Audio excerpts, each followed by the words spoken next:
Hey guys! Part 4 of What If Naruto discovers a crashed starship and trained under the Sith Lord's spirit. Hit like and subscribe if you like this one, and also please check the author in the description. Let's start. We are pain, that's all. We are God.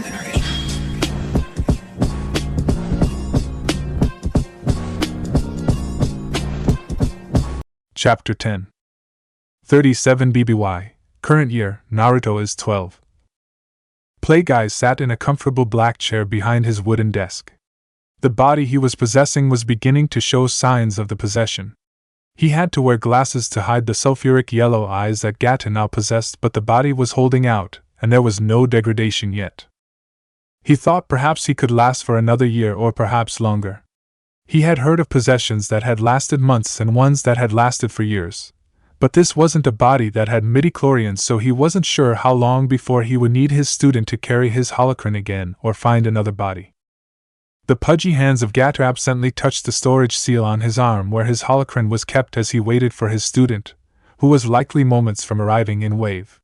They had been in contact with each other over the communication system for several months now. Naruto was coming in person now to talk about their future plans as well as other things. Tensions had risen with the inhabitants of Wave, and Playguys could feel that in the near future, something would happen. He knew that his host's life would be in danger, as it was only a matter of time before there was a revolt of some kind in the country.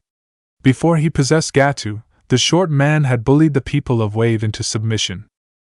There had even been a public execution and numerous beatings. The main village of Wave was destitute, and the only hope that they had was the bridge that was being constructed from the main island to Fire Country. Interestingly enough, Gato had been secretly helping along the construction of the bridge, despite the fact that it could destroy his monopoly and hold on the country. The reason for this was that the man planned to kill all the workers before the bridge was completed and then complete the bridge with his own workers, name the bridge after himself, and then make everyone pay a heavy toll for its use. Gato had planned to use the bridge to transport numerous contraband into Fire Country, and then into the remaining elemental countries. The contraband would be shipped to Wave Country from outside areas that were less strict on shipping. The contraband included drugs, weapons, and anything else that was banned and that Gato could profit from. The reason for acquiring Wave had been to use it as an unrestricted port and storage area, since restrictions and checking of ships for contraband had become much more common at ports in the larger elemental countries, and it was hindering Gato's smuggling. Playguys cared little for the bridge or Gato's plans and had done nothing to further instigate the villagers, but he hadn't done anything to help them either. After much meditation, he came to the conclusion that the situation could work to his advantage, and could be used to test a few of the kinjutsu that had been acquired from the Scroll of Seals. Playguys had already purchased and gathered a large amount of the materials, resources, and machinery that would be required for repairing the ship, but lacked a good staging area. Wave Country could not provide what they needed for the next stage of the plan. The country was a fisherman, and had no trained workforce or anyone that could be of much help to him. The ground of the country had a very high water table and was rather marshy, which limited the use of an underground structures for hiding the ship and creating what they needed.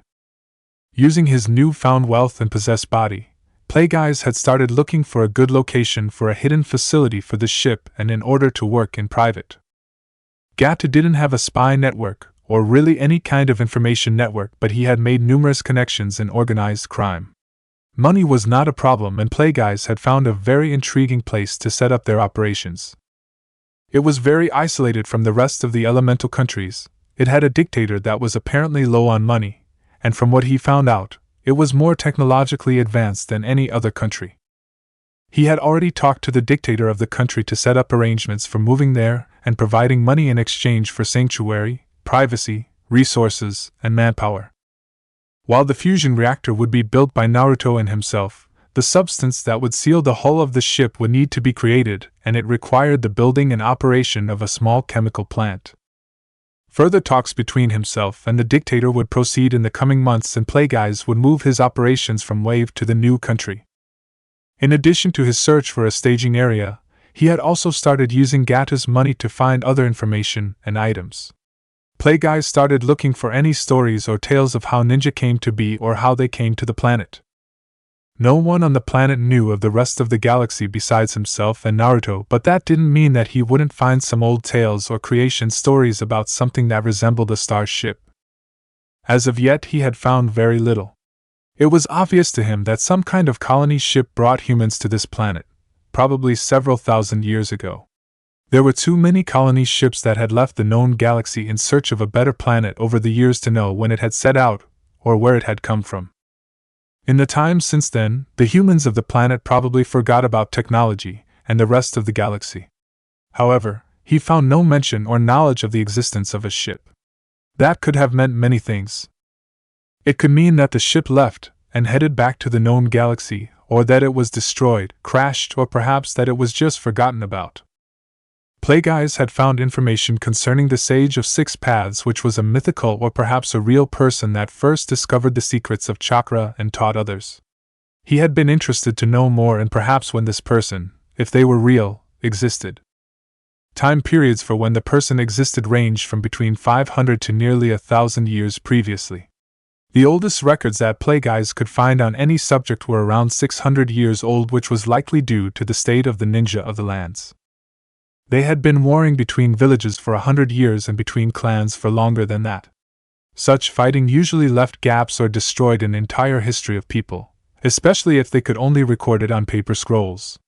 Paper just didn't last very long unless it was kept in the optimal environment, which was more than could be expected. Plagueyes had also looked for information on the Biju, and discovered more knowledge than Naruto had learned in the academy, but not enough knowledge to be that useful. He found only a few people in history had been able to control the tailed beasts, and they possessed special powers to do it, or were Jinchuriki, but it was unknown exactly how they controlled the beasts sealed within them.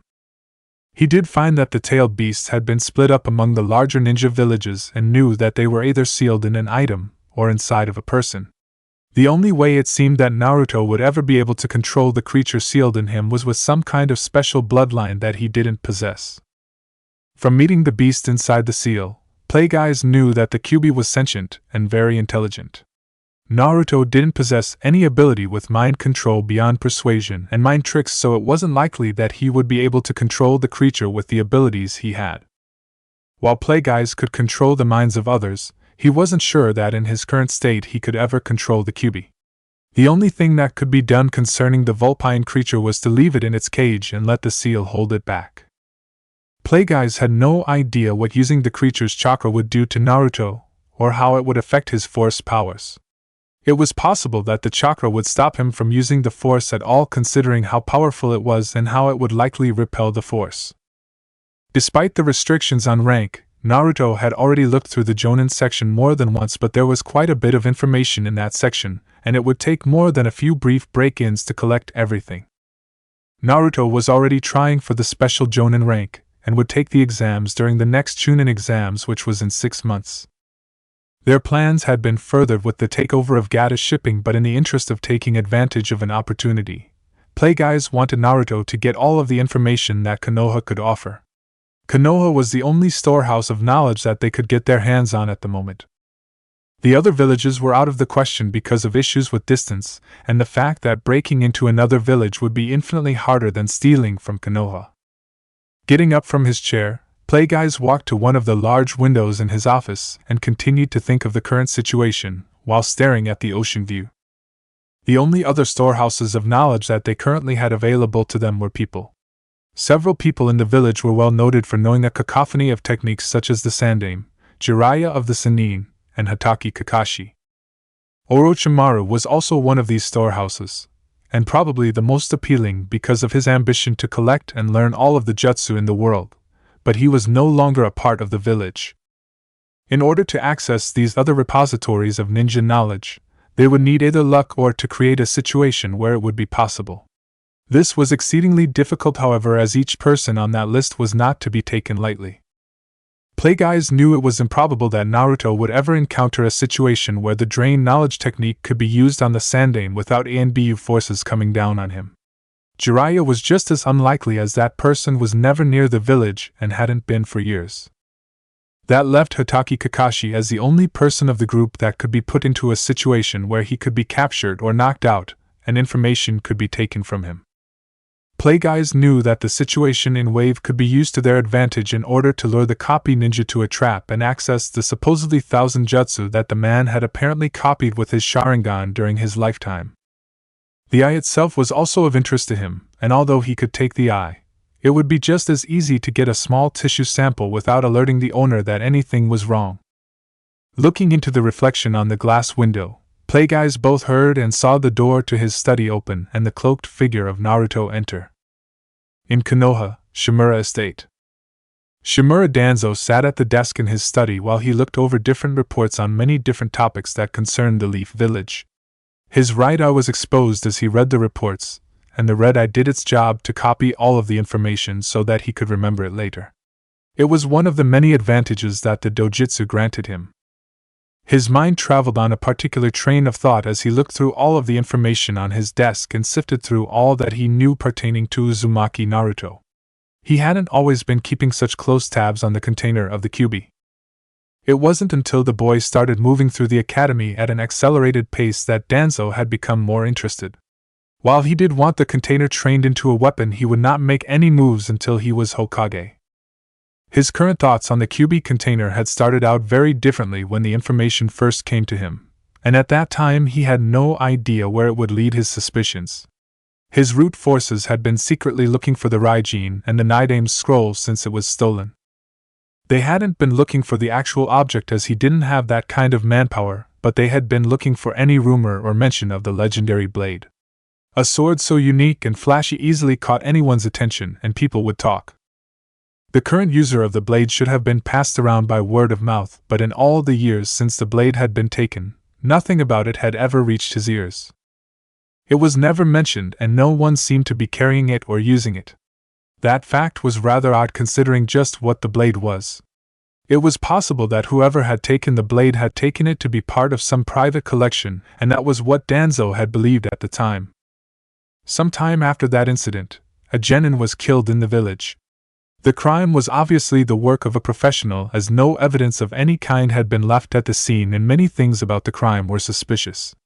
The Sandame had never managed to figure out just what had happened, but his mind worked differently than Hiruzen's did. Murder or assassination was only performed for specific reasons. It could be frivolous emotions like jealousy, hatred, love, or even for revenge. It could have been just a mission hired by someone that wanted the genin dead or because of a cover-up. However, none of these reasons made any sense.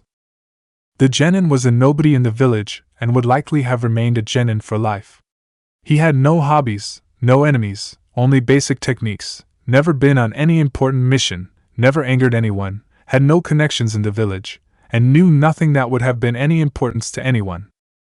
Only the final reason for killing someone made any sense if the incident was not some random event by a disturbed individual. That reason was personal gain. While the teammates didn't gain anything, or the sensei, or any other ninja in the village, one person gained from the death of Tsurugi Misumi, and that was the academy student that took his place on the team. Uzumaki Naruto was placed in the open slot right out the academy, and within a year was already a chunin while working on better missions with a more experienced team. From what he knew, the boy was ready to take the special Jonin exams and would when the next chunin exams came around in 6 months. It was only a theory at the time, and he had dismissed it as purely conjecture and grasping for a connection that wasn't there. It was equally likely that it was luck that had gotten the container that position, but a lack of other killings since then had left the theory as plausible, and with the other information he put together since then, the theory has become a likely truth.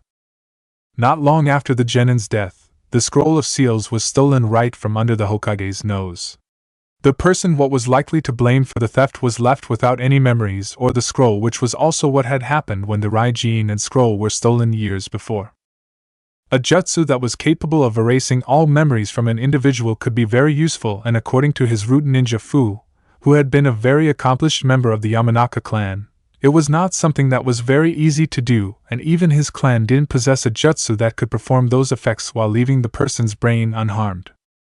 Similar to the Raijin, his root Anbu had investigated outside the village for any mention of the scrolls but again found none.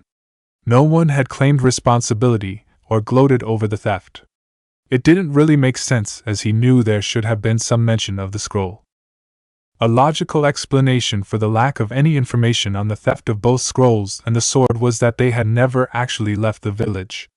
Whoever had stolen them hadn't left the village because they were a part of it, and were examining or keeping the stolen items. It took time to come to this conclusion though, and by that time the container had already been a chunin for more than a year.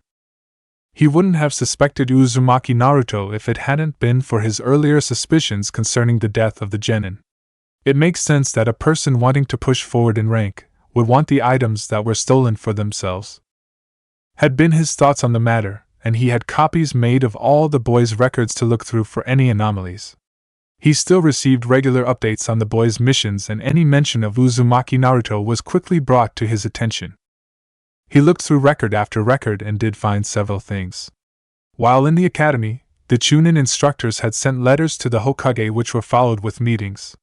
The letters were almost exactly the same word for word concerning the boy's academic success, and the recommendation that Uzumaki Naruto should be skipped ahead a grade. Once was not suspicious, but happening 3 times, with nearly the same reasoning and wording, was. Looking through the dates, he had also discovered a dip in grades around the time of the first incident in the village. Skipping ahead, he had found an even larger dip in grades when the genin was murdered. The dip was large enough to push Uzumaki out of the head of the class. It also meant that the boy wasn't placed in the standard group for the Rookie of the Year, which the Sandaime always favored. These occurrences were good enough for him, so he placed his best censor to secretly keep tabs on the boy to confirm those suspicions. Due to having many other missions for the Foundation, Fu had not been able to keep a constant tab on the container, and Uzumaki also went on many different missions outside of the village that his root member could not safely follow. For the last 6 months, Fu had been giving his weekly reports from his observations. The Root A and B reported initial trouble early into those 6 months as he was spotted following the container, and had to back off to a safe distance. Apparently the container possessed a keen sensing ability that Fu was not sure about. It didn't seem to depend on chakra and had a limited distance. This also meant that no other person besides Fu could keep proper tabs on the boy without getting caught. Normally a sensor could sense another sensor, but that was not the case. Fu was able to sense that he had been sensed, but not that Uzumaki was a chakra sensor. He also reported that the boy's chakra felt strange, which was the only way that he could put it.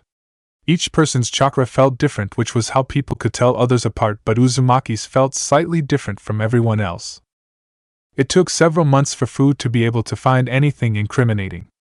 When Fu reported that the container was able to create shadow clones, that had been all the information that he had needed to know that his theory was correct.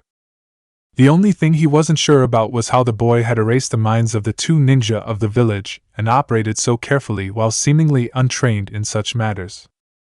Fu also learned that 2 genin, one of them Hyuga, were also periodically keeping tabs on the boy. Fu reported that the girl was interested in the boy's sword, or that was what he overheard while eavesdropping on the pair. He had been rather interested to hear Fu's report that the container had created a unique sword that stood above other swords, and the kunoichi that mentioned this was the daughter of a weapons shop owner, so the information could be credible. The sword was supposed to be insanely sharp and amazingly crafted. While this was not that incriminating, it fit perfectly with the reports from the investigation into the death of the genin. Since then, Fu had also observed that the boy was up to something, and also that something was strange about the building that he lived in. When the boy entered the stairwell to his building, Fu reported that something happened, but he couldn't be completely sure what it was. The only explanation he had given was that the container's chakra flickered for a brief moment in his stairwell, and he also used a jutsu, but Fu couldn't be sure which one. The most recent development was just 2 days prior. The container had created a shadow clone to stay in the village while he himself had left, and no mission had been given to him.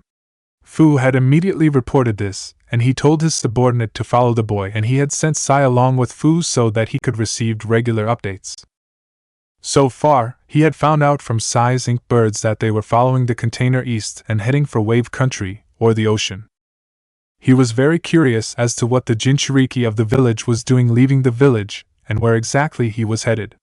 The only problem that he was having was what would he do with the information.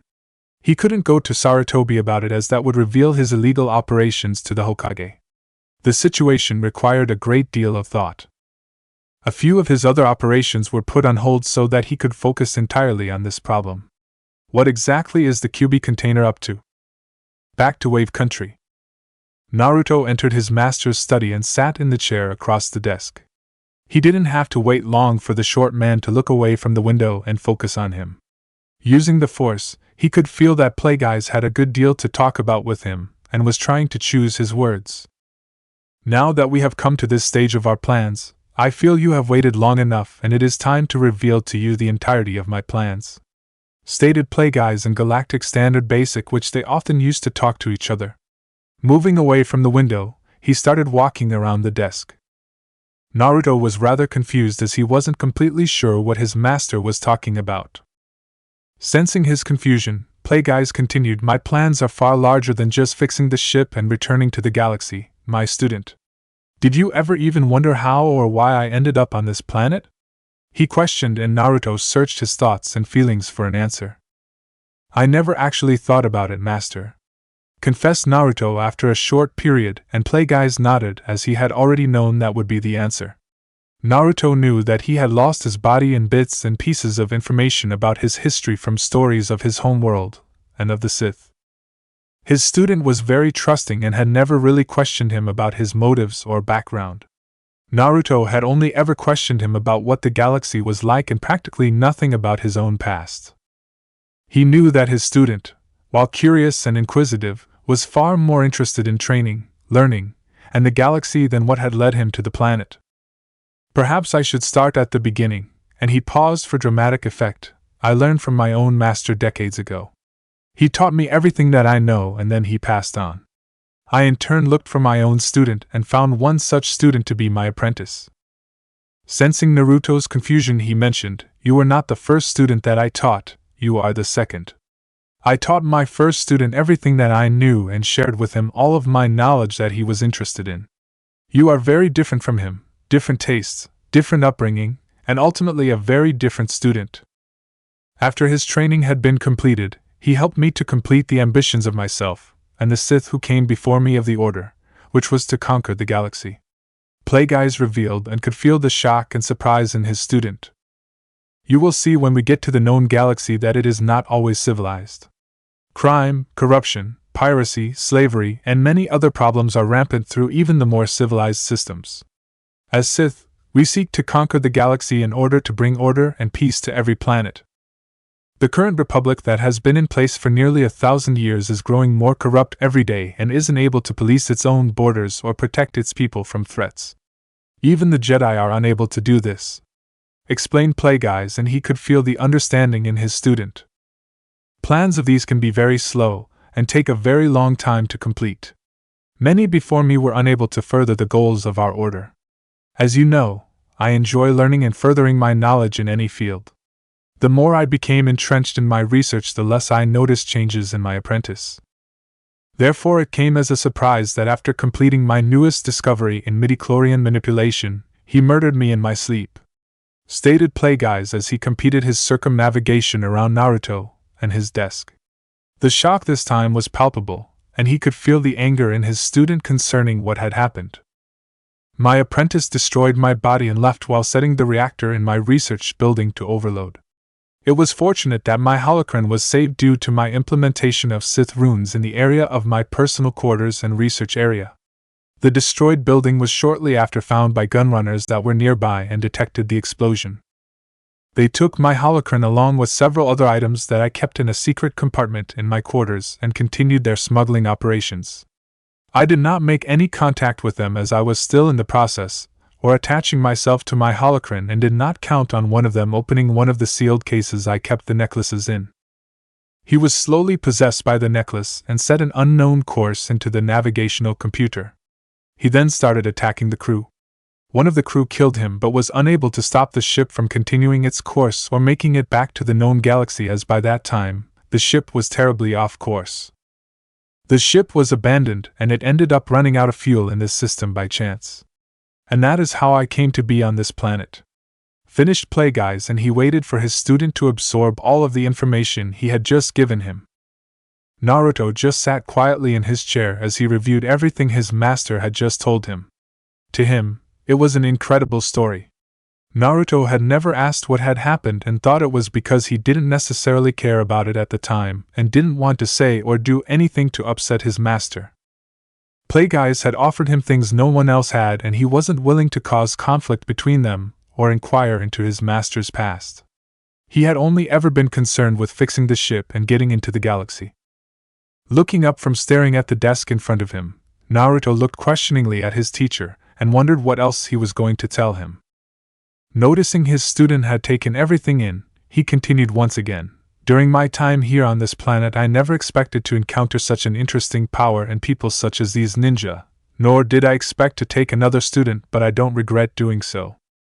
As I did tell you, I would like to go back to the known galaxy in order to obtain the proper supplies and equipment to study chakra and your people, but there is far more that I would like to do. I cannot seem to forgive or forget what my apprentice did, and I still have one project that I left unattended back in the known galaxy which I will need to check on. Naruto thought about what his master had told him, and wasn't sure how he fit in. I don't have any skill with experiments or research, and really can't help Master Plagueyes. I've never really thought about what I might do once I arrive in the galaxy. I've only thought about going there, and seeing what there was to see. What more use can I be to him? Naruto thought and didn't like where it was headed. Would he no longer be useful to his master? Therefore, while I am working on finding a new body for myself and my research, I will need you to help me look into what my former apprentice is up to. It's unlikely, but by now Sidious could be ruling a portion of the galaxy, or at least setting up his own plans for taking over the galaxy. I will need you to work on pulling together resources and gathering intelligence until the time is right. My former apprentice is very gifted and does receive force visions, so we must not alert him to my continued existence, or your existence until the time is right. Sidious has no doubt gathered power, and probably has an apprentice of his own that is older than you and has more training. He may also have gathered other forces that have been used by the Sith in the past. It is best to stay in the shadows for now until we know more about what he is planning and what plans are already set in motion. It is also possible that we will need to start gathering other people as well before we leave. Having a few more ninja might be helpful in the beginning, and perhaps the method with which you manage to develop force powers can be determined in time and the process completed with others. Now, what were you going to tell me when you walked through the door? I could sense you had something else that you wanted to discuss. Finished Plagueyes, sitting in the chair and looking directly at his student with his sunglasses off to reveal his sulphuric eyes. Naruto had to think about what he wanted to discuss when he first walked into the room, as so much had happened and been revealed since then. Remembering the information he had wanted to tell his master, Naruto began giving the abridged version. I believe something will be happening in the village during the upcoming Chunin exams. Plagueyes, or rather Gatu, raised an eyebrow at this, as it might disrupt their plans. Originally, Naruto would stay in the village until he became a special jonin to get everything out of the library that he could. The examination to test if he was ready for the new ranking was scheduled to take place during the break between the second and third segments of the Chunin exams. Naruto, as part of his Chunin duties, would be a part of the Chunin exams. They planned for Naruto to sneak out of the village during the Chunin exam finals after getting everything from the library and perhaps even taking a look in the Hokage Tower for other information, as the Hokage and most of the village would be distracted with the exams. Questioning his apprentice, Plagueyes asked, "How did you come by this information?" "I gleaned the information from Kabuto and Yoroi when we met for our last team meeting. They were getting another genin to take the Chunin exams with, but their thoughts were concerning something that was supposed to happen during the exams besides the 3 stages. Orochimaru was also mentioned in their thoughts, but I wasn't able to get anything specific," Naruto curtly informed Plagueyes. Plagueyes sat back in the chair, closed his eyes, and briefly thought about the new development. It would be important to determine what exactly was going to happen, as it could help or perhaps even hinder their plans.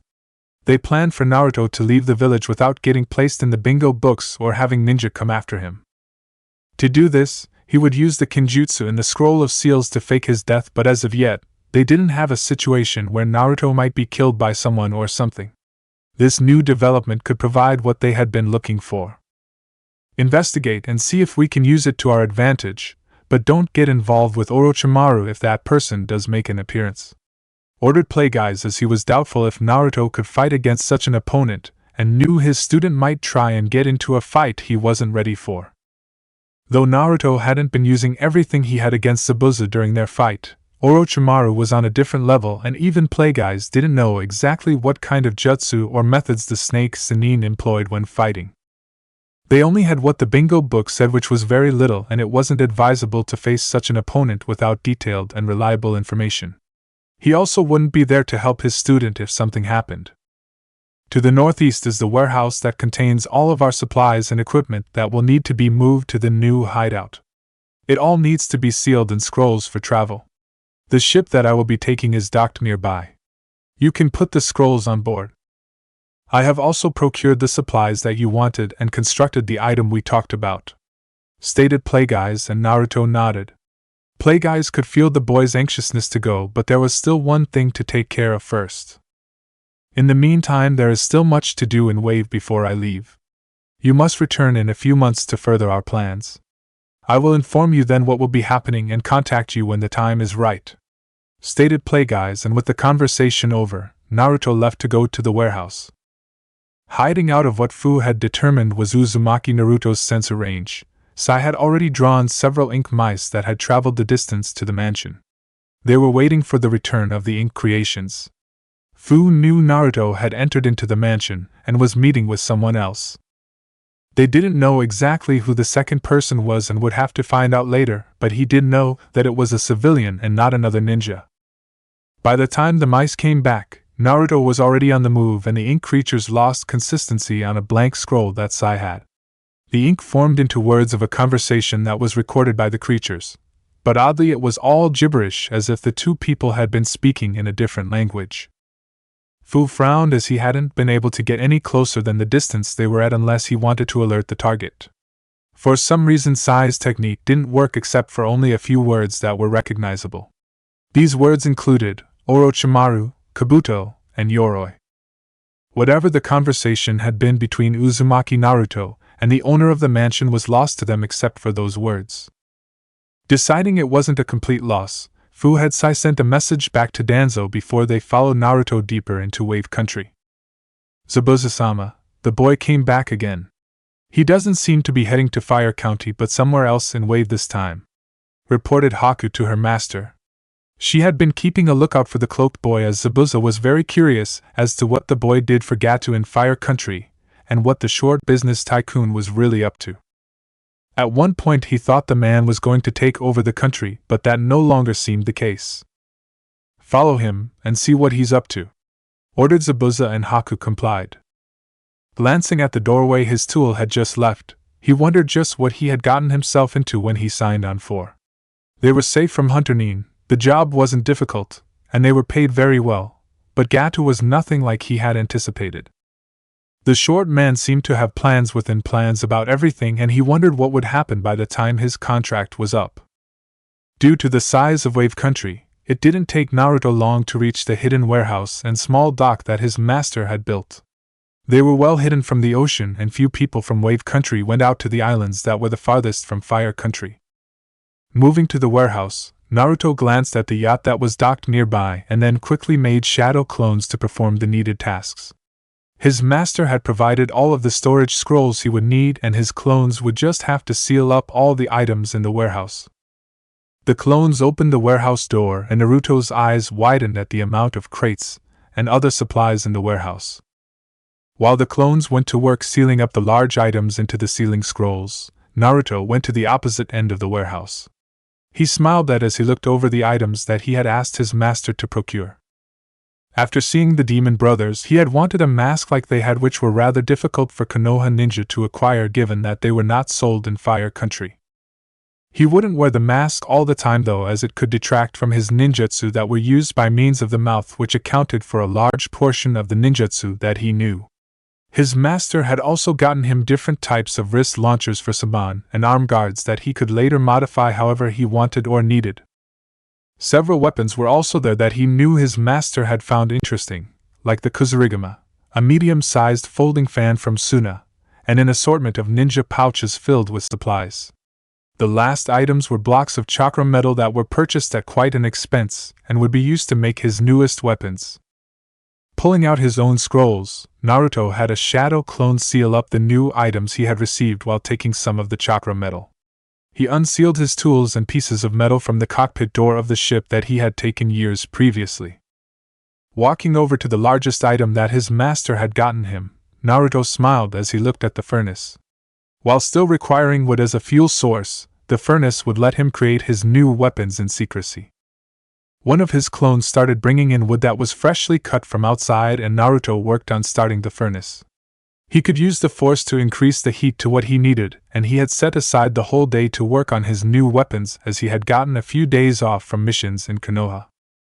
Fu and Sai followed the QB container at a safe distance until he stopped. Neither Root Ninja could see what Naruto was doing as they were far enough away from him that they couldn't physically see him through the thick groves of the area. Pulling out his scroll, Sai penned several mice, and after the jutsu was finished, they scurried off in the direction that Naruto was in. Naruto had already melted both metals that he would be using for his new weapons.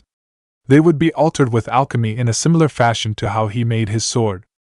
He wasn't sure if his newest set of twin weapons would have the same kind of bond with him that his sword did or similar abilities as his sword because they weren't swords, and he wasn't sure if all of the Sith rituals would work exactly the same or not. He would have some kind of bond with the weapons, but perhaps not on the same level as with his ninjato, which was made the Jedi forging rituals.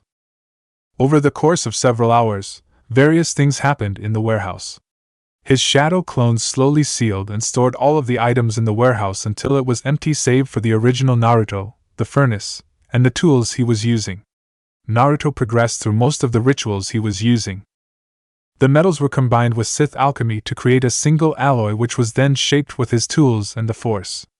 Naruto let himself be guided by the Force to create the unique objects, and was oblivious to all other things around him. He never even noticed that his shadow clones had dispersed. With each strike of the hammer and heating, the weapon took shape. As one weapon neared completion, the other was still just a fused hunk of metal, and the same process would have to be used a second time to forge it as well.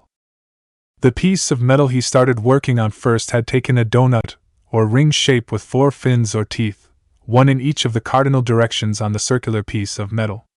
The entire width was less than an inch thick, while the width of the ring was about 4 or 5 inches thick. The diameter of the weapon was about 2 feet, which was slightly smaller than a giant shuriken or windmill shuriken, but enough that he was satisfied with how it was turning out.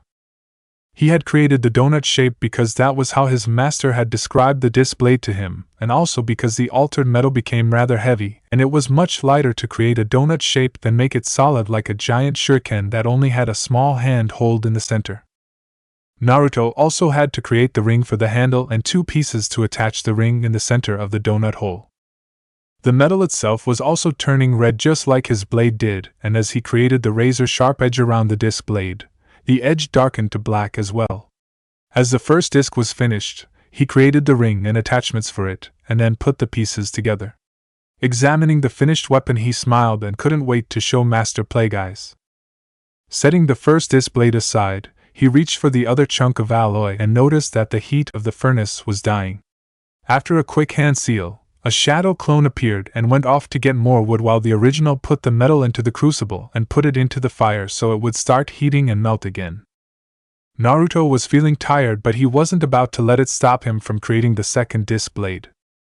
His eyes widened when he felt the false hunter Nin outside the warehouse. She must have arrived when I started working on combining the metals. I was so caught up I didn't even feel her, he thought, and he wasn't that concerned about it. The girl would likely report to Zabuza, but the information would stop there. Who was Zabuza going to tell? His clones hadn't noticed her because they didn't have any force power, being that they were not flesh and blood and created completely from chakra. Thus they didn't possess his life-sensing ability, and were not able to sense the girl who was currently on the roof of the building. Fu and Sai had waited patiently for many hours to determine just what the Jinchuriki was doing. Coming out to Wave Country raised numerous questions, then a meeting in a mansion with an unknown person. Sitting in the trees and waiting nearly 60 meters away from a warehouse, they weren't able to see what was going on, while said Jinchuriki made an unknown item in a forge was definitely not what either thought they would be doing.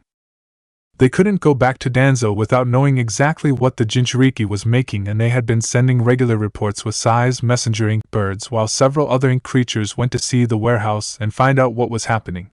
So far they had not been able to retrieve much information. Everything in the warehouse had been sealed in scrolls and stored on a nearby ship, but they didn't know exactly what items had been in the warehouse.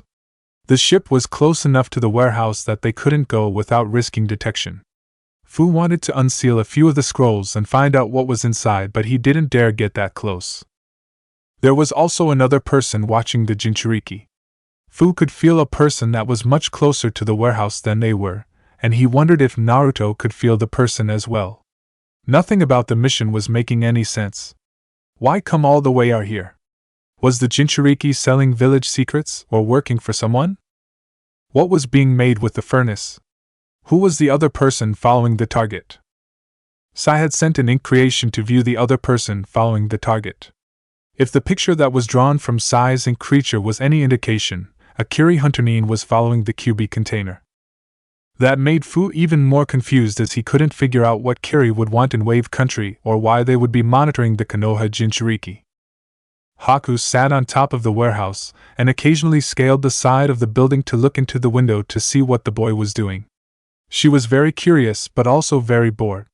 She had been in the area for several hours and it didn't look like the boy was completely done making whatever weapons or items he was forging. She had already spent time collecting some herbs and watching as the clones filled up the boat with scrolls of sealed items from the now empty warehouse. She sighed as she watched the horizon. If she had known it would take this long and get this boring, she would have brought something to do. Deciding to pass the time by exploring more of the surrounding area again, she jumped off the warehouse in a different direction than she had already explored and glanced back at the building when she noticed something odd. It was a white and black mouse that was sitting on the edge of one of the warehouse windows and appeared to be looking inside. The mouse was odd because it was outlined in black ink, almost like a drawing, and looked fake. The mouse hadn't noticed her but was transfixed on what was happening in the warehouse. Haku narrowed her eyes at the pseudo-creature and wondered who had created it. There weren't any people in Wave besides herself, her master, the demon brothers, and the boy, so it must be someone from outside the country. Are they spying on just the boy or Gato as well, though? Technically it didn't really matter, as if they had found out that Zabuza was in the country, the information might reach someone that it shouldn't. She decided to let the boy take care of the situation, as she didn't want to be spotted either, so she tossed a summon at the mouse. Naruto's attention was instantly averted from his furnace to the sound of breaking glass. He grabbed his finished disc blade and moved to the nearby window where he heard the sound. A small portion of the bottom pane was broken, and along with the broken glass on the floor was a summon and ink.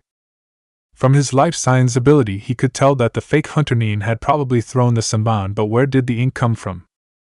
He had a bad feeling about the situation and ran to the door of the warehouse. His hands went into a single hand sign and he created 9 shadow clones that, along with himself mixed in, dispersed into the surrounding area. My mouse has been destroyed, Sai stated within a monotone, and Fu quickly realized that they had been spotted. We need to leave, he stated, and they both jumped into the trees and back the way they had come hours earlier.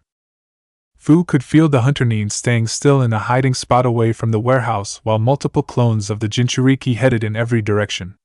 He couldn't tell which of the clones was the real one and motioned to Sai that they needed a better method of retreat. The real Naruto looked up as his eyes spotted motion through the breaks in the canopy of the trees. He pulled down his goggles and saw a large white bird, with a thick black outline to its shape, take flight with 2 people on its back. He didn't recognize either person on the creature and jumped to the top of the trees to take action. He reached the highest point on the tree he was on, and then hurled his new disc blade. The spinning blade moved towards the bird and he adjusted the trajectory and speed using his telekinesis. The bird was moving fast in the direction of Fire Country, but his disc blade was catching up. Naruto didn't know how well he could control the blade to hit the target, or how far away the blade got before he would start to lose control of it. This was his first time using the real thing, as he had only ever practiced in limited spaces with a giant shuriken. Fu's eyes widened as he grabbed Sai and jumped off the bird before it was destroyed by some kind of large shuriken. There was no time to have Sai maneuver the bird as the weapon had come out of the sky above them. The shuriken tore through the bird with no resistance, and as the pair of root ninja fell, it came back a second time. Fu pushed against Sai, which separated them enough that the shuriken flew through the space created between them. Both ninja fell into the trees below with a crash, and the shuriken returned to its owner. Fu stood on shaky legs as he got up from the fall. Nothing was broken, but he had been bruised rather badly by the tree branches that he smashed through. Putting his hands into the ram seal, he sensed the surrounding area for the Jinchuriki. He's coming for us. I need to get to Sai and get out of here. Sai's signature was easy for him to find, and he raced in that direction. He knew he couldn't get back to Fire Country with the container on his tail. While Uzumaki Naruto was only a chunin, his chakra reserves were higher than nearly everyone else in the village, and he couldn't outrun someone like that over the water between the two countries nor on foot through the trees.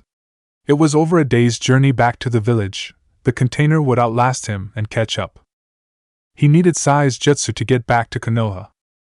What kind of weapon can be guided from such a far distance without using any chakra? It had no wire attached to it, and yet it was controlled enough to not only hit the bird, but come back a second time while we were falling. He thought. Fu surmised that the weapon was whatever had been created in the furnace in the warehouse, and knew Dazno would want to get one, or want to know everything about it. The weapon barely made a sound as it traveled and was better than any other tool he knew of for such distance combat. Only his experience had let him evade it, and save both of them. The Jinchuriki was closing fast, but Sai was just up ahead. Coming to a stop on a branch, Fu looked down to see Sai sitting and waiting for him, but by the way the boy was holding his arm, Fu could tell it was likely broken. He was relieved to see that Sai had his scroll out, and was already drawing another bird for them, though struggling as the broken arm was his writing arm. Uzumaki was almost on top of them when Sai completed the jutsu, and they were getting on the bird when something caught Fu's eye when he glanced into the direction the Jinchuriki was coming from. A reddish-black object had emerged from between the gap in the trees and was heading right for them. It made little noise as it flew right at them and cut into the newly formed ink bird before they could take off. The bird dissolved into ink beneath them, and both were left standing on the ink-covered ground. The shuriken curved back into the forest surrounding them and was caught by the cloaked figure that had just landed on the branch of a tree nearby. The figure said nothing but just looked them over, probably trying to determine who they were and what affiliation they had. Fu faltered for a brief moment, as he wasn't sure what to do. He was unsure if any of his clan techniques would work on a Jinchuriki or whether he should even try to use them. This mission was never meant to include direct combat, but he looked to Sai, who was standing behind him with his scroll open, and saw his counterpart had already finished drawing a few ink animals. A small nod was given and Sai used the jutsu, which sent multiple ink tigers at the cloaked figure. Fu prepared to use his mind switch jutsu even though he wasn't sure it would work. Naruto didn't stay still but slashed with the disc blade to destroy two of the tigers and dodged the others while charging in to attack the two unknown ninja. Fu used the moment to execute his jutsu, but instead of moving his mind into the boys and taking over the body, his mind hit a solid barrier and bounced back to him. Disoriented for a moment, he was left open when Naruto struck him with the flat side of the disc blade with a thud that sent Fu to the ground. The moment Fu's jutsu failed, Sai put down his scroll, unsheathed his tanto with his working arm, and attacked. Naruto dodged the swing and kicked Sai in the abdomen. He wasn't trying to kill either ninja as he wanted information from them, but if it came to it, he would kill one and spare the other. While Sai recovered, Naruto delivered a swift blow to Fu that knocked him unconscious. Swinging the disc blade again, Naruto destroyed the final ink tigers that had come up behind him, and then knocked away a volley of shuriken from the second ninja. He stared at Sai and frowned. Using the force, he pulled Sai toward him and cut the boy in half with the disc blade, but instead of blood, the body bled ink and then dispersed into a puddle of the black liquid. Looking toward the ground, Naruto put his hand out, and the ground broke upward under his force power until the real Sai was pulled out from under the ground. Before the surprised dark-haired boy had time to do anything, Naruto's chop had hit the boy in the neck and knocked him out as well. A moment later, several of the shadow clones he created back at the warehouse arrived and tied the two unknown shinobi up for him. They jumped off toward his master's mansion, while the real Naruto went back to the warehouse. He still had a second disc blade to create, and his master would decide what should be done with them as well as figure out who they were and what they were up to. Back at Gata's/Plagia's mansion, Plagueis stared at the two tied-up ninja before him. Both had chakra-suppressing seals placed on them and weren't going anywhere. He had already gone through both of their minds, the older ones being far more difficult to access than the younger. The knowledge had been very informative. The older ninja, whose code name was Fu, had been following and keeping tabs on his student for several months. The man who Naruto had been looking into, Danzo, had apparently turned the tables on his student and was getting far closer than anyone else at figuring out their secrets. It was an interesting turn of events, and he was still thinking on what he should do. The two ninja before him couldn't be killed as that would cause much more problems for them and attract far more attention from Danzo. Although damage had already been done since they had come so far and seen so much.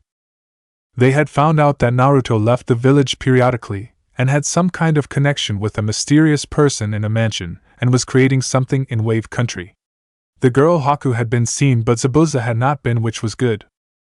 Messages had already been sent and that couldn't be fixed, but those messages barely scratched the surface of what was really happening and what Naruto was really involved in. The two ninja before him were also an opportunity. Plagueis now knew far more about Danzo than Danzo knew about him and his student. The location of the Root ANBU headquarters as well as detailed information about its members was now known to him. This Danzo does a good job of working in the shadows and keeping those from suspecting him, but his results leave something to be desired. He thought, as apparently Danzo had sent his Root ANBU on numerous missions in order to protect the village, but most of those ended in failure. However, the man's continued interest in his student might get them discovered, or at least part of their plans discovered. With the new information and with the two sitting in front of him, Plagueis believed that he could hinder Danzo's efforts. The older ninja in front of him was the primary person involved with spying on Naruto, and if he controlled that person, then Naruto wouldn't need to worry about being discovered doing something incriminating. The younger ninja was of little use to him, but if both didn't return too, it would cause Danzo to look much harder at what Naruto was up to, which was something that they didn't need. Despite Danzo knowing about Naruto's trip to Wave Country, there was nothing the man could personally do about it. He couldn't go to the Hokage to tell the village leader about Naruto without admitting to treason.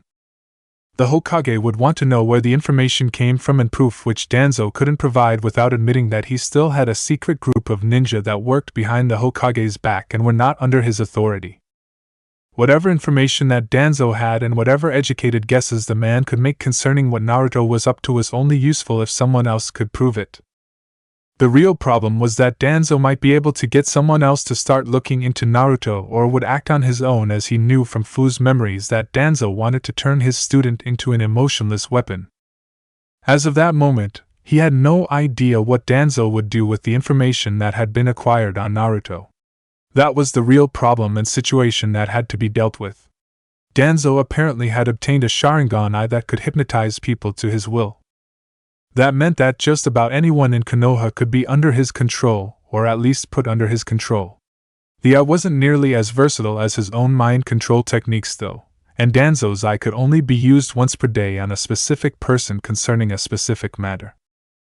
Looking to the two unconscious ninja, Plagueis came up with his own plan on how to deal with the situation.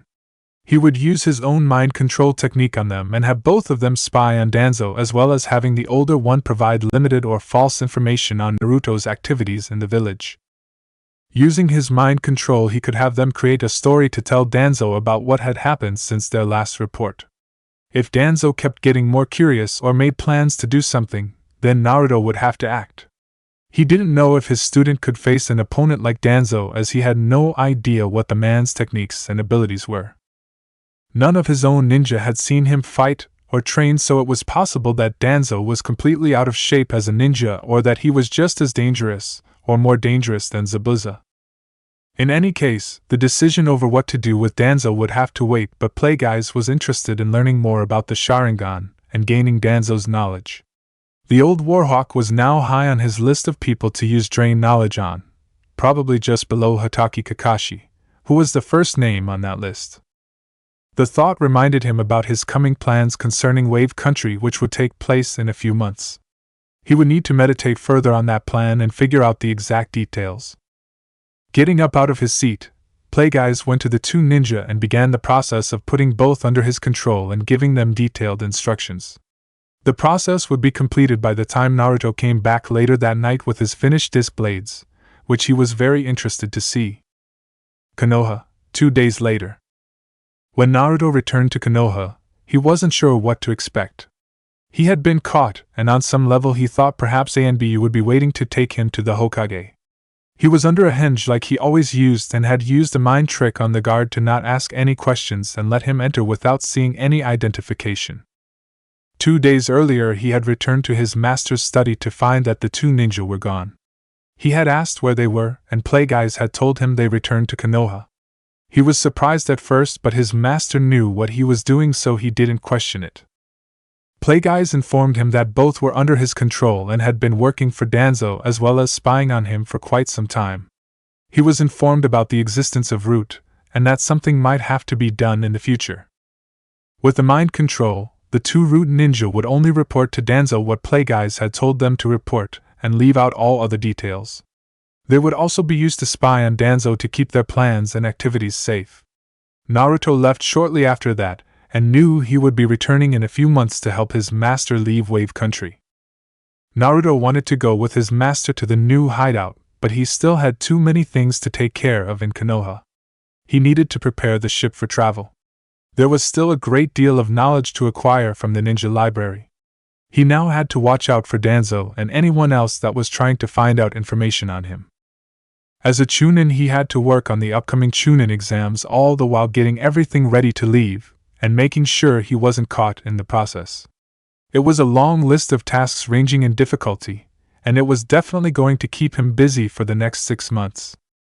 His eyes once again looked to the Hokage monument faces where his hideout was. A lot had happened this week, and he was still trying to take it all in. He still couldn't believe that he had never wondered or asked what Plagueyes planned to do once they left the planet, or how the ship had come to crash on the planet. He had been so focused on the goals that his master talked about, he never considered the motivation and reason behind them. Besides exploring the galaxy, he hadn't contemplated much about what he wanted to do once they left. He couldn't help but wonder what his master's other student was like. Why did he betray Master Plagueyes? Why does he refer to his first student as an apprentice, and not refer to me the same way? Those were both things that he thought about as he walked towards his apartment. Making the usual switch, his real self headed to the hideout, while his clone headed to the apartment. After traveling through the secret entrance to the hideout, Naruto walked into his workshop area and unsealed all of the new items that he had gotten. He didn't feel like working on creating or modifying something at the moment, and went over to another room that had all of the jutsu that he had collection. He had nearly mastered the 5 elements, and knew quite a few jutsu, but he wasn't that interested in learning any more at the moment. It seemed like he never needed all of the jutsu that he knew, or even a quarter of all the jutsu he knew, but given time he would learn all of the jutsu he had amassed. Even if he never ended up using all of them, it was useful to know them just in case he found himself in a situation where they would be useful to him. His vision quickly passed over the scrolls that he had stolen, and his eyes stopped at the cube holocron that was sitting with some of the scrolls. It was the Jedi holocron that he couldn't access, and he always wondered what secrets it contained that he could never obtain. There were a few force powers that he was working on, but again he didn't feel like working on that now. He thought about making a trip to the ship, but he wasn't willing to risk it being discovered. It was quite surprising to him when he discovered that he was being followed, and especially when Plagueyes revealed that he was followed by one person off and on for a whole month without him knowing. The reason for this was due to his large chakra reserves. They were so large that he couldn't suppress them completely, and a trained sensor could apparently find him very easily. It was irritating to know that he was so easy to find and follow. His life signs ability had a short range of only 100 feet or so, and was nothing compared to the distance that an experienced chakra sensor could achieve, which was more than a kilometer. The problem could only be solved in one of 2 ways, or at least those were the only solutions he could come up with. The first solution was to work exclusively on training to suppress his chakra to such a degree that he could escape detection. That was a difficult solution, as even using the force to try and suppress his chakra as much as he could did not fully suppress it. The second solution was to find an alternative method to suppressing his chakra. He had a feeling he could figure out how to accomplish complete suppression of his chakra by using Fuinjutsu, and he set about looking through the scrolls he had with Fuinjutsu information that were copied from the library. Even if his chakra was completely suppressed, he could still use the force and his weapons to fight. Once he got off the planet, he really wouldn't need to worry about his chakra that much, as force-sensitive individuals couldn't normally sense chakra. Playguys theorized that a Jedi could sense the presence of a regular ninja because of the void created from the chakra acting as a barrier to the force, but not the chakra itself unless specifically trained and attuned to sense it. A Jedi that could sense life signs would be able to sense a ninja, but they wouldn't feel that different from any other person in the galaxy. Naruto's chakra allowed the force to flow through him, so he wasn't a void in the force like every other ninja. Playguys could sense when chakra was used or if a jutsu was being used, but he could not pinpoint a person or find someone based on their chakra. Of course, even that marginal ability to detect chakra was after numerous years of being around Naruto.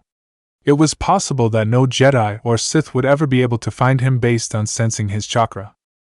It was because of this that he didn't feel it was necessary to work on suppressing it, because it wouldn't be very useful when he left the planet, and possibly would never need to worry about suppressing his chakra ever again. Chapter 11. 36.7 BBY. Current year, Naruto is 12. A person with a bag over his head was dragged down the hall by two ninja in dark cloaks. Both had unique headbands with the symbol of Kirigakure etched into them, and each had a breather mask and one arm that had a gauntlet with clawed fingers. Only their free hands were holding the struggling and tied man, as they might have poisoned him with the claws. Down the hall they dragged the man by his arms until they reached a set of doors. One of the pair let go of the hostage they had kidnapped and opened the doors, while the other dragged the person into the room. The man was placed into a kneeling position, and the bag on his head was removed. Tazuna looked around at the dark room he was in. Red satin curtains were covering the windows, and he looked to the short man standing in front of him with sunglasses on.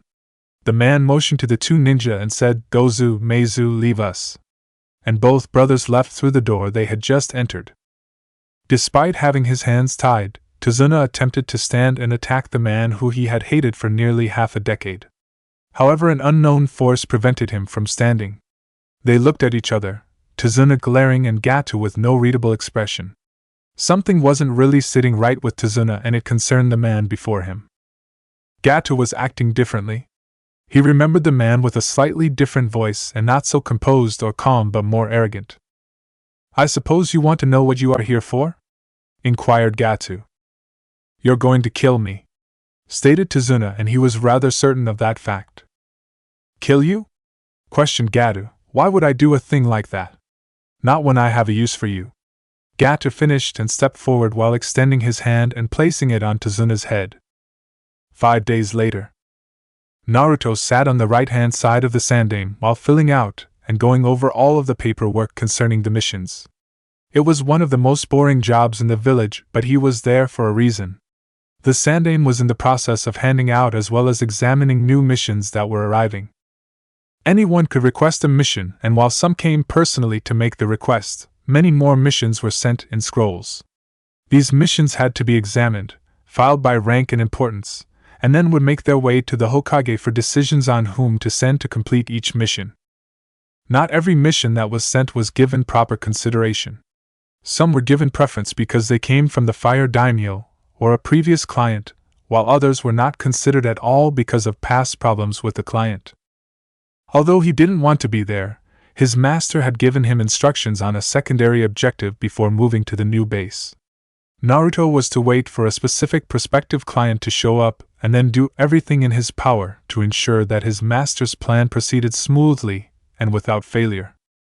He had waited the entire morning, took a break for a ramen lunch, and then waited most of the afternoon before the doors to the room opened and the correct man stepped in. Unfortunately for Naruto, that man was holding a bottle of liquor and already seemed rather tipsy. He refrained from having his eye twitch at the possible problems that could come from this dilemma. So you'd like to request a C-rank mission, Tizuna-san? Inquired the Sandame as he looked at the forms in front of him that had just been filled out.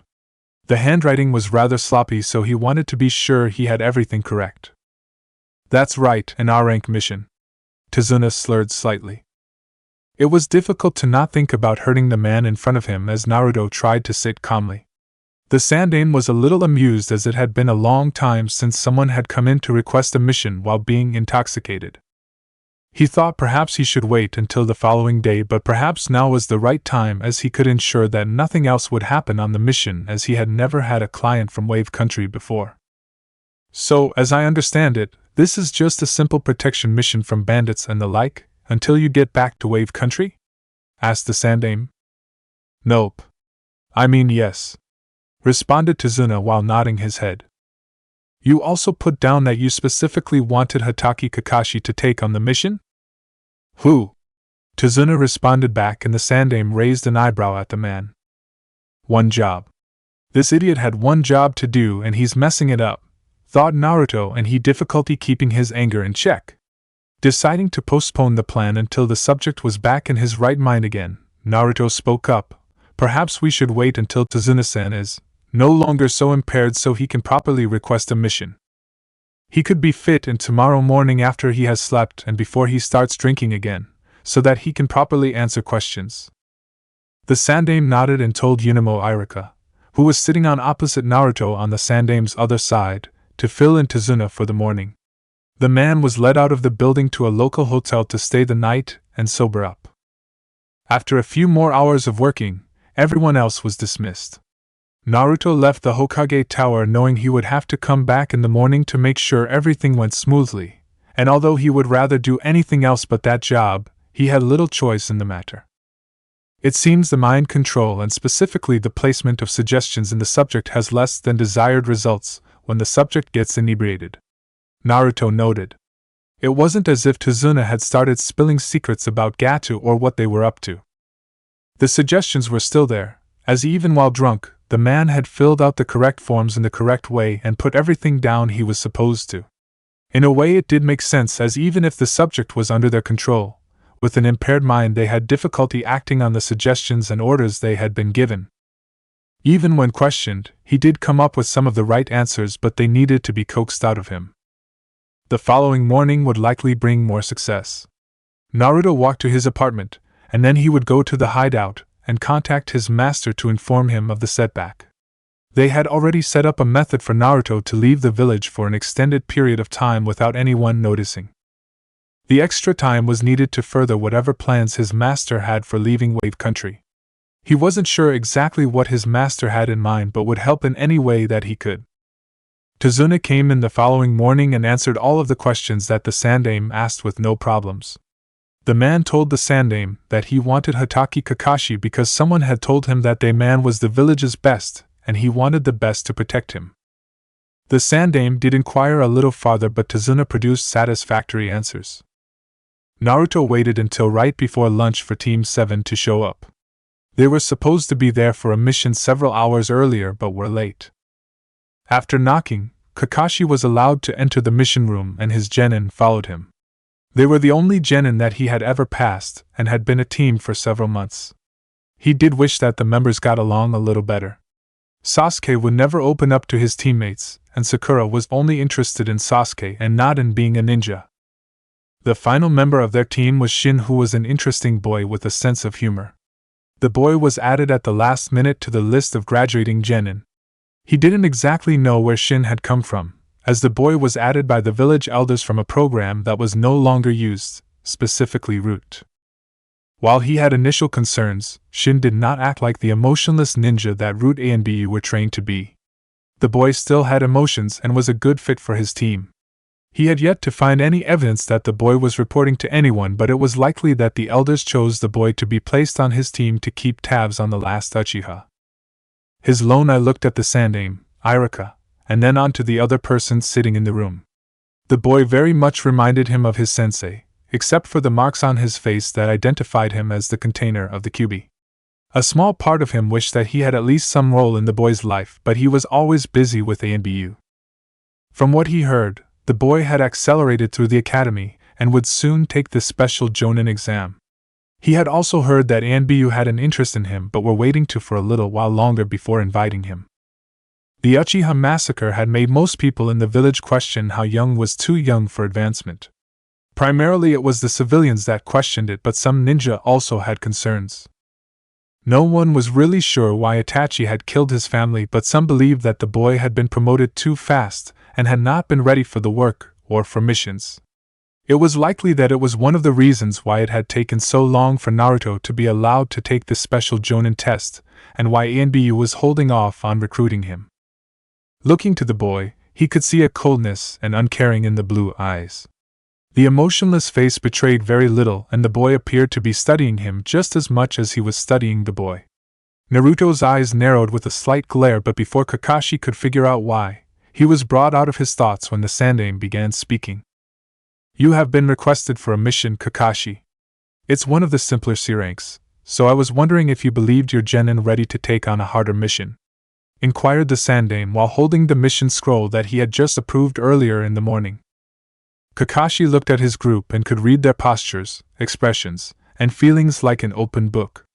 Sasuke wanted the higher-ranking mission no matter what it entailed. Shin was excited about leaving the village on a mission, and Sakura felt that Sasuke deserved a higher-ranking mission.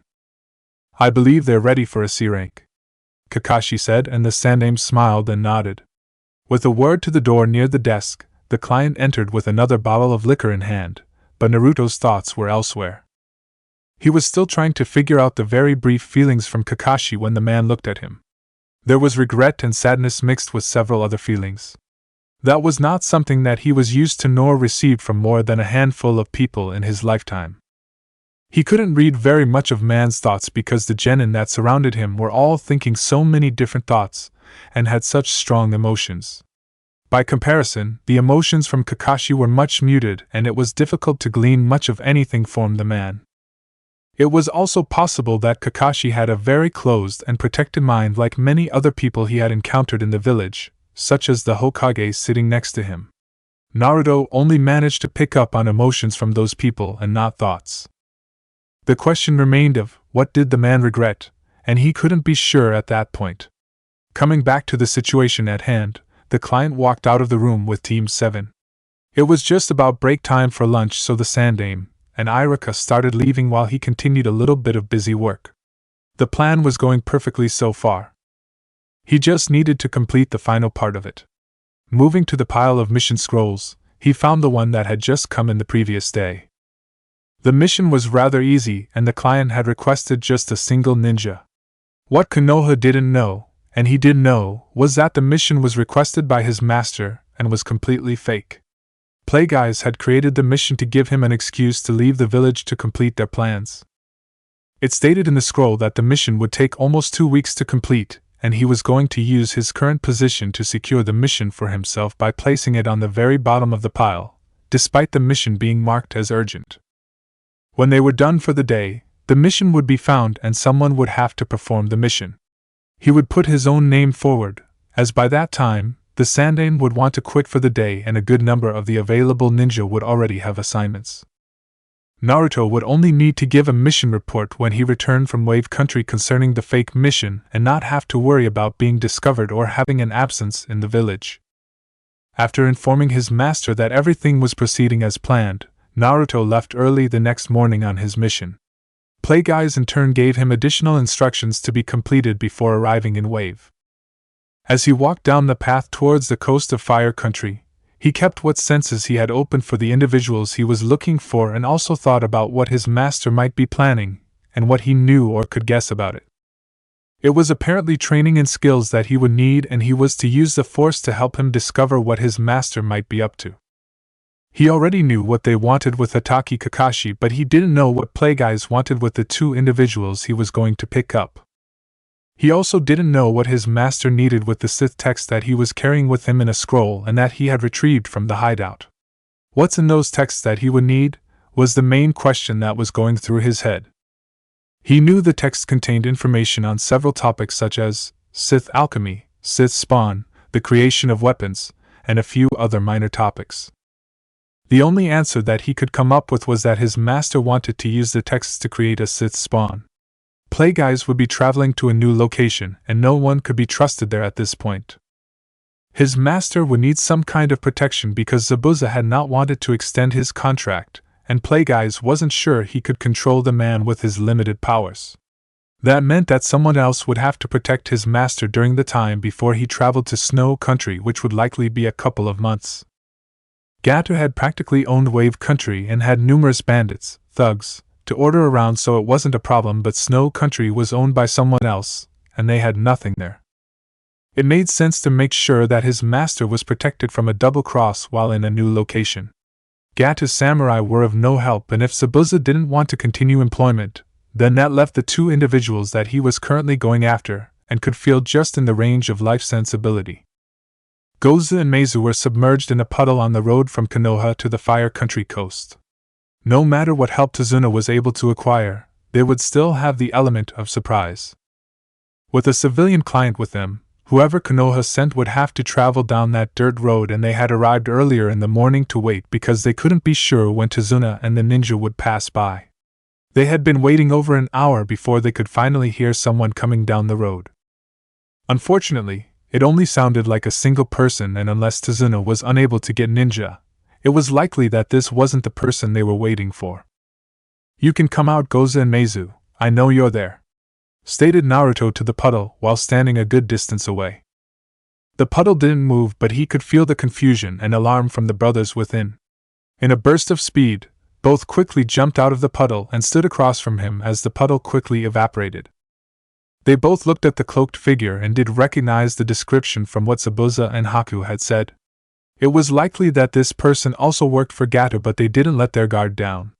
From what Zabuza had said, the boy had fought and nearly defeated him, so it was unlikely that they could face him by themselves. "I'm guessing that Zabuza sent both of you to take care of Tazuna?" Naruto stated rhetorically. He didn't receive a response, only surprise, but continued. "Plans change, however. Tazuna has managed to get Hatake Kakashi to protect him. Neither of you will be able to beat him, but he'll likely be here in a half an hour, so you're welcome to try."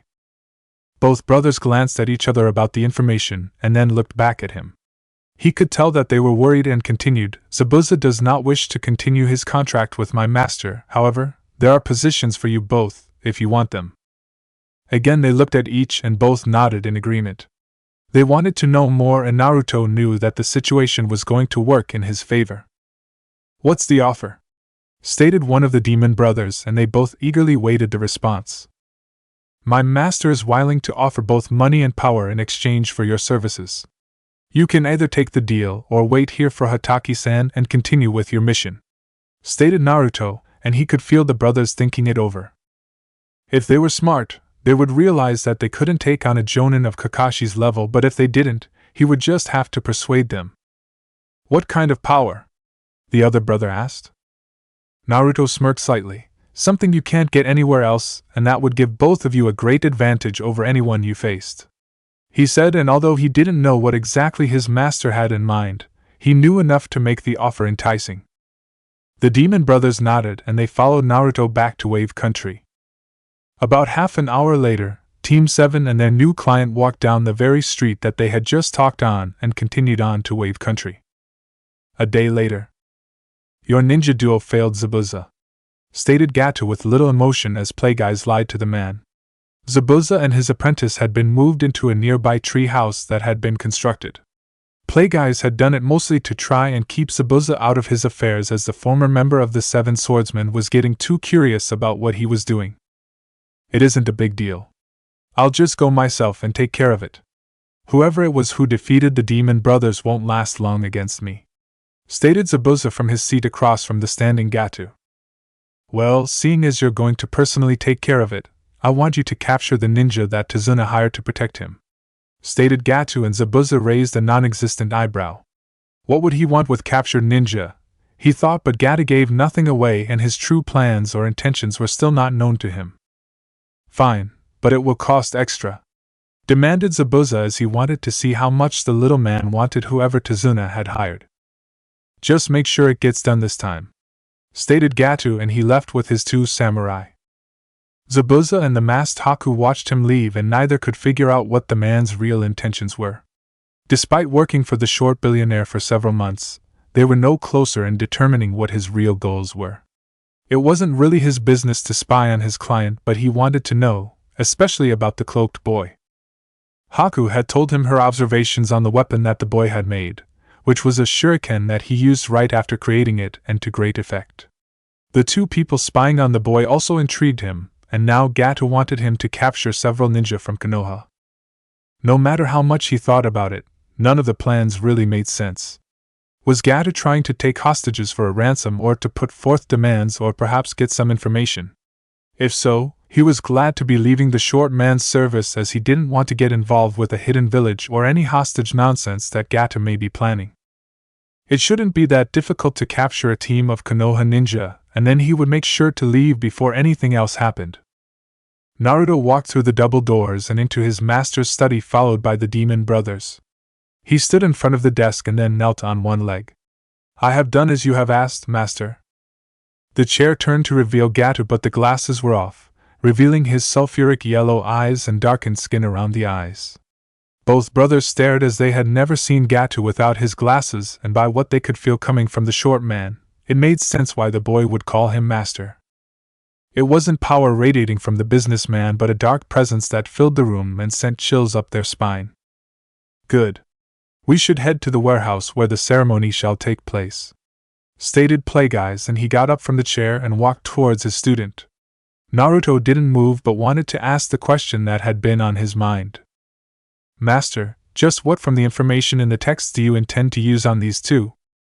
Plagueyes stopped walking and small smirk tugged on his lips. "I was thinking one of the more interesting rituals that I have yet to try and is rather fitting with the title they go by. It will take some preparation, but I think that the results will be more than adequate," stated Plagueyes. "Does it matter that they do not possess the Force?" inquired Naruto through telepathy, as it was something that had occurred to him as he traveled the distance from Konoha to Wave. Neither brother had any midichlorians, so he wondered if any process from the texts would work. Plagueyes responded, "I'm not really that sure, but the creation of a Sith spawn does not necessarily require it, as we will merely be altering their bodies with the dark side of the Force. It's possible that their chakra could be used instead to provide the abilities granted by the ritual, but we shall see." Naruto nodded and stood while following his master to the doorway and out to the docks. He could feel the fear and uneasiness come from the demon brothers, but he followed his master's orders. If the process worked, then neither brother would be complaining about the outcome. Plagueyes couldn't use any ninja abilities, so they would have to take a boat to the isolated warehouse that had been constructed and was where Naruto had created his disc blades. Nothing out of the ordinary had happened since they left Konoha. Looking over to his students, Kakashi could actually see them getting more and more bored as time went on. No bandits, no unnecessary stops, no delays, and not a single problem, yet he still felt that there was something amiss. His skills and instincts had been honed during the Third Ninja War, and in ANBU after that, and he could tell that the client was hiding something from them. What exactly that information was, he couldn't determine. He had thought about asking the man or perhaps hinting at something, but they weren't supposed to interrogate the client, and he thought by the way Tazuna was so nervous when they first started out, that something would have happened already. This was their second day traveling, and they were nearly at the shore. It would take at least a couple of hours to reach the coast of Fire Country, and a little more time to cross the ocean to Wave. Tazuna said that he knew someone that could take them across the gap between the countries and that they wouldn't have to pay to get across. The mission was turning out to be a very simple C rank, and while that wasn't a bad thing, he had hoped that it would give him a chance to test his genin. At least a few bandits crossing their paths or perhaps a surprise attack by bandits wouldn't be a bad thing and would give him a chance to gauge his students. Often genin would freeze during their first real conflict, and it was best to get that over with under the best conditions possible. At this rate though, he still wasn't sure if this mission would provide what he was looking for. They hadn't taken a very fast boat, so it took a little while to reach the warehouse on the farthest point of Wave Country. The brothers were very curious about what would happen, but their desire for power and money outweighed any of their concerns.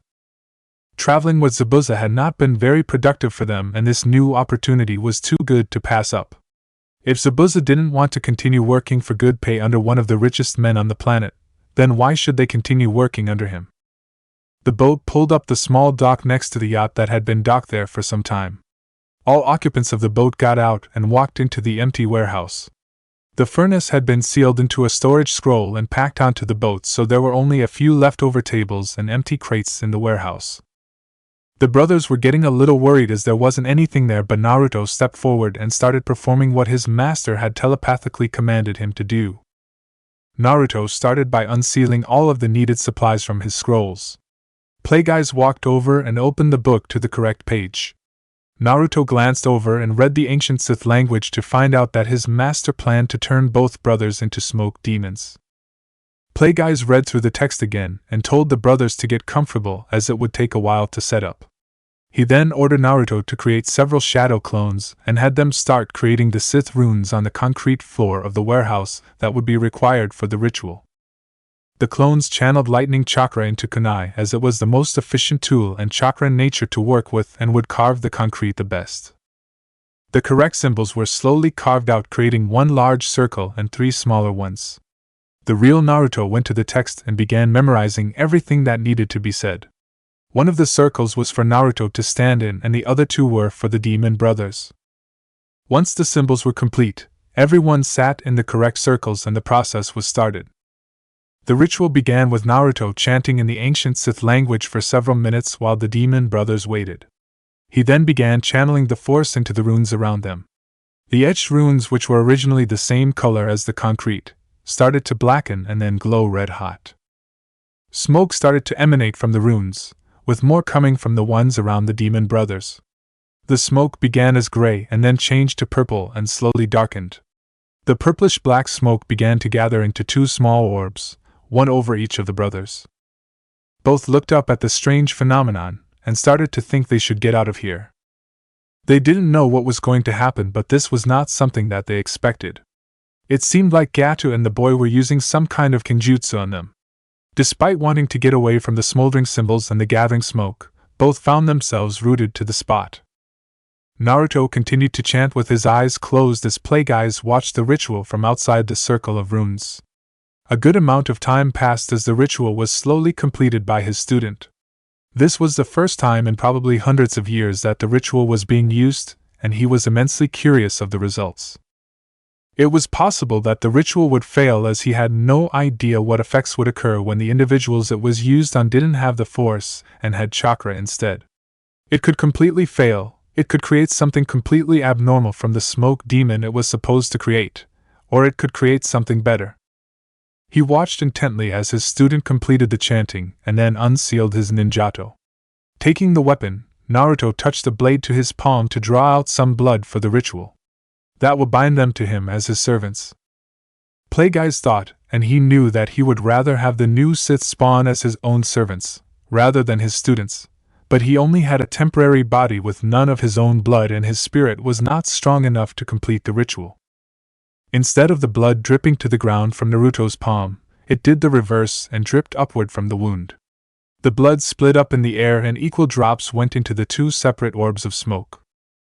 Once the blood touched the smoke, each orb rippled and when the last of the blood that had floated to the orbs entered, both orbs burst apart, releasing the smoke within. It looked as if the smoke would start spreading across the area like a smoke bomb, but it suddenly stopped expanding and all moved in one direction. The smoke plumes poured into the respective demon brother that it belonged to.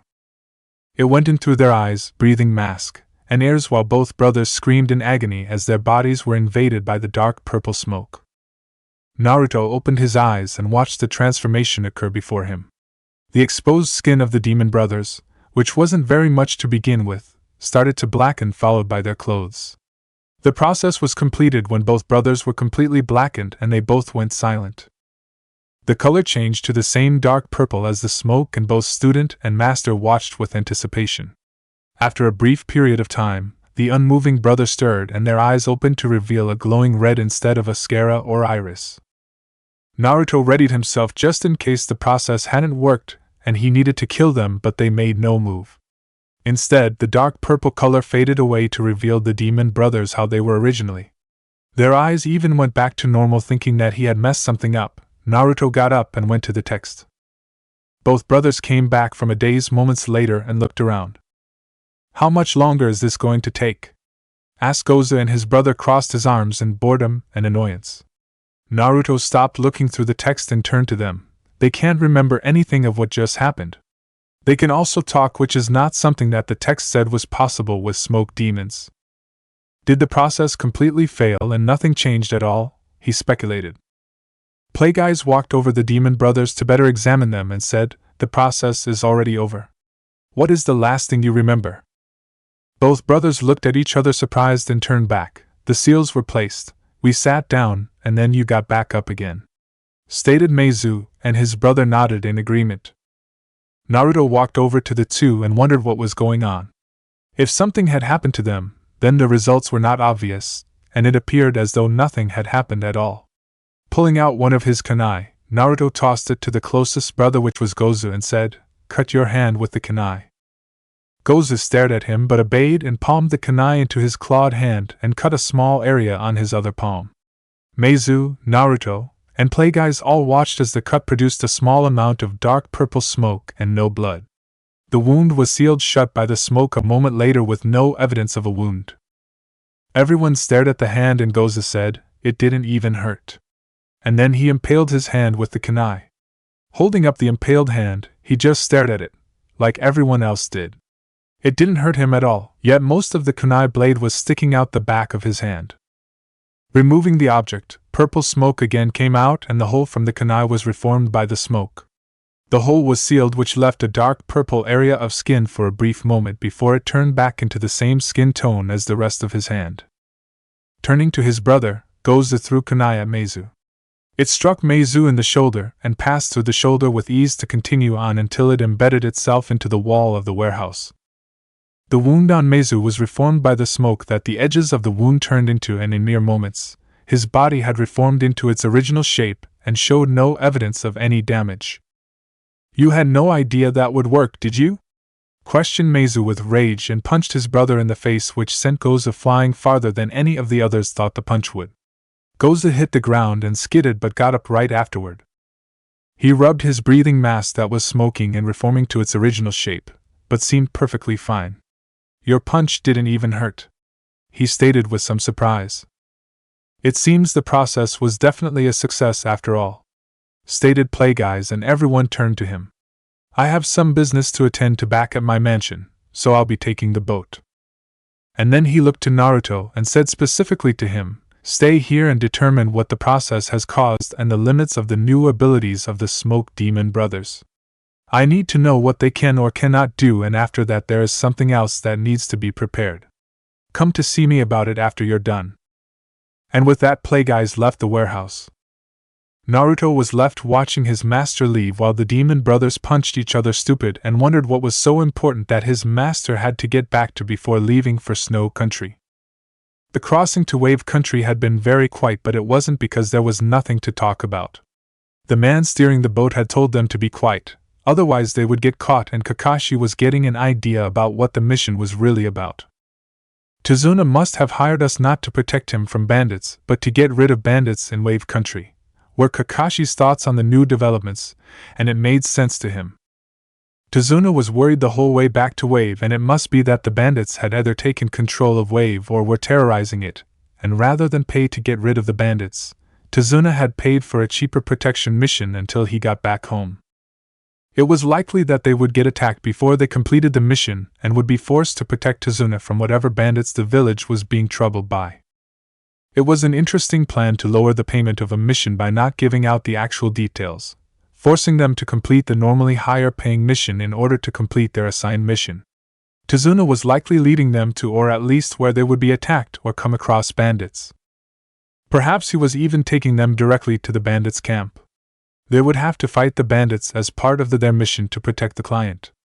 The other possibility was that they were being led into an ambush by Tazuna, and he put his book away and paid full attention to his surroundings. He didn't like being lied to and would be having a long discussion with Tazuna after this was over. Plagueyes arrived back at his mansion some time later. He was curious to see what new abilities the brothers possessed, but he had other things to take care of as well. Zabuza was likely facing off against the Konoha ninja, and then he would have to look through the copy Nin's mind to determine if his guess was correct.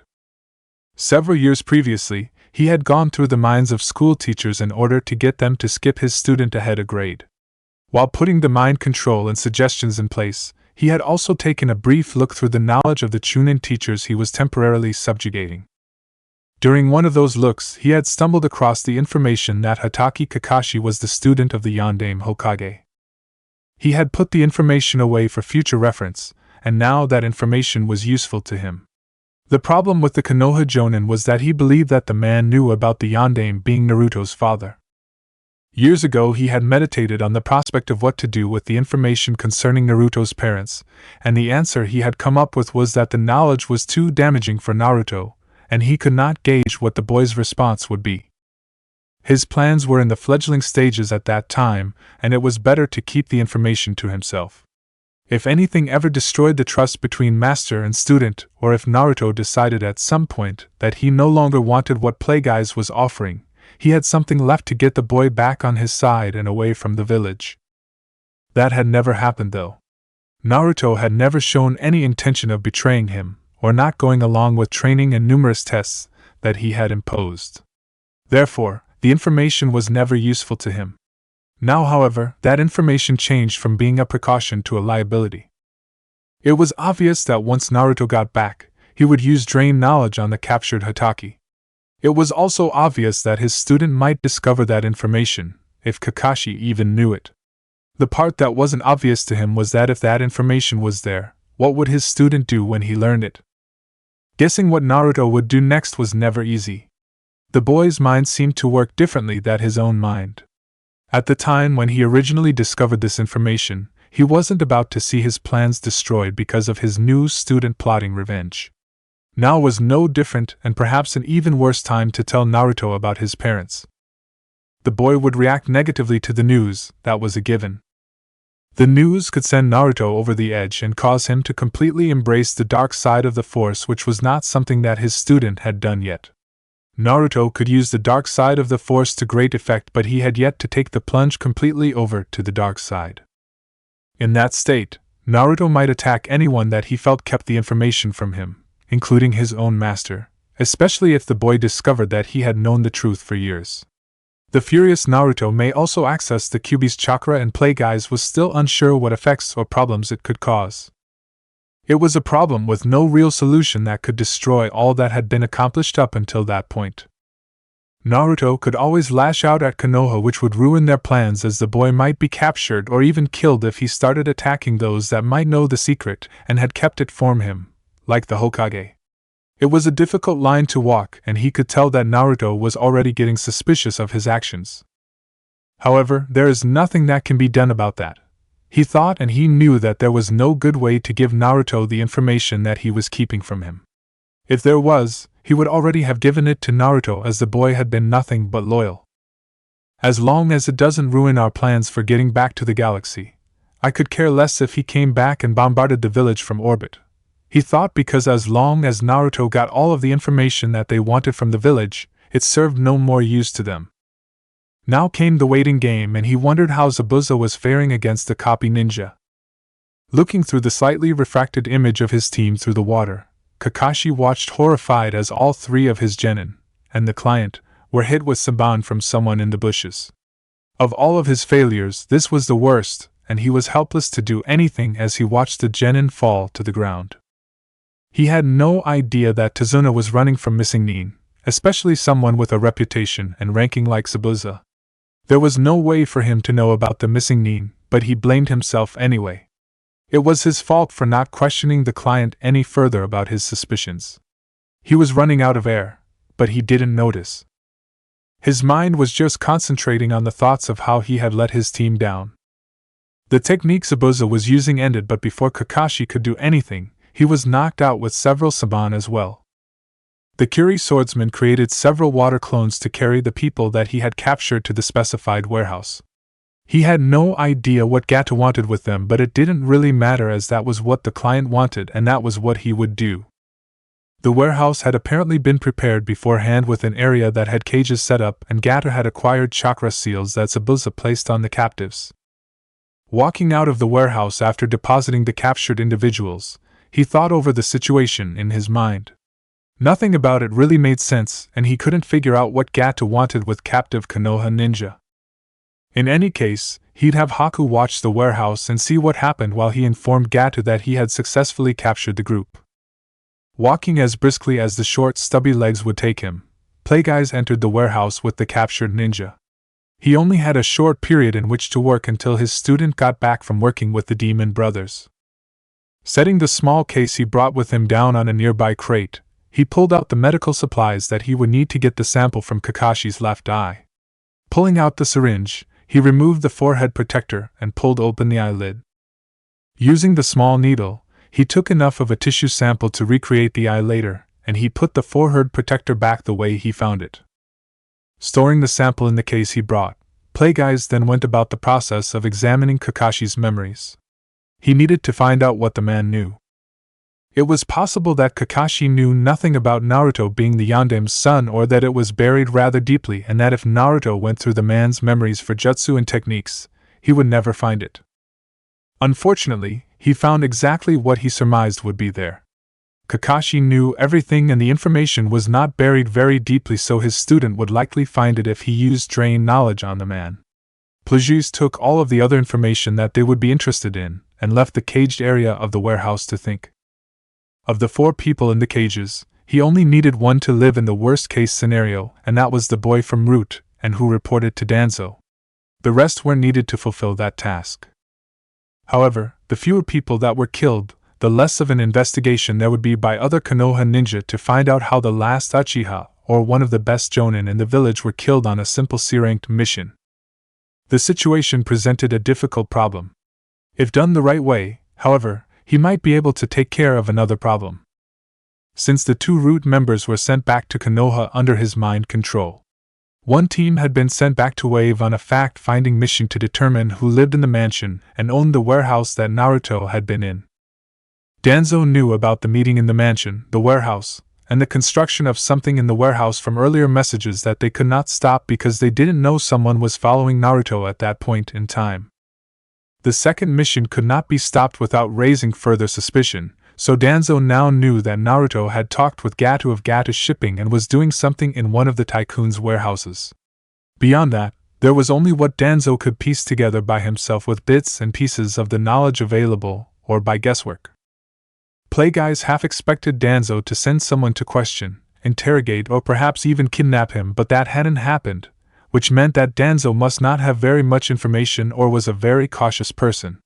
However, it was only a matter of time before Danzo got curious enough to get more information, and so Plagueyes had come up with an idea.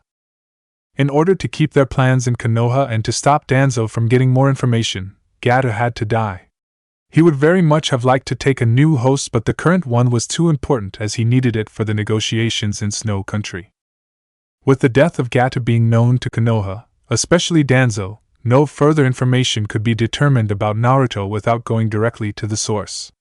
From what he knew of Danzo, the man wouldn't make such a bold move or make any such actions while the Sandaime was Hokage.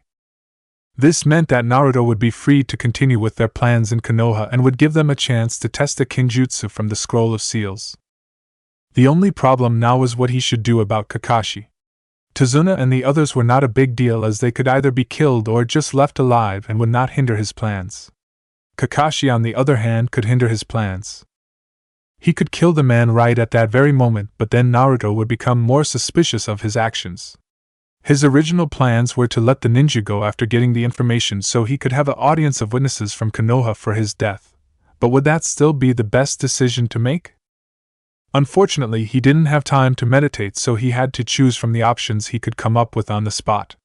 He quickly determined that killing Kakashi was out, as the man would make for a better witness, and the act would make his student more suspicious. The information in Kakashi's head could be blocked, or at least a mental block could be placed in the man's mind to stop Naruto from going too deep and finding the truth. He could also transfer the knowledge that he had already taken from Kakashi directly to his student, which was not always a good option to learn something, because inputting knowledge directly into someone's head in that manner had the potential to cause brain damage and other problems.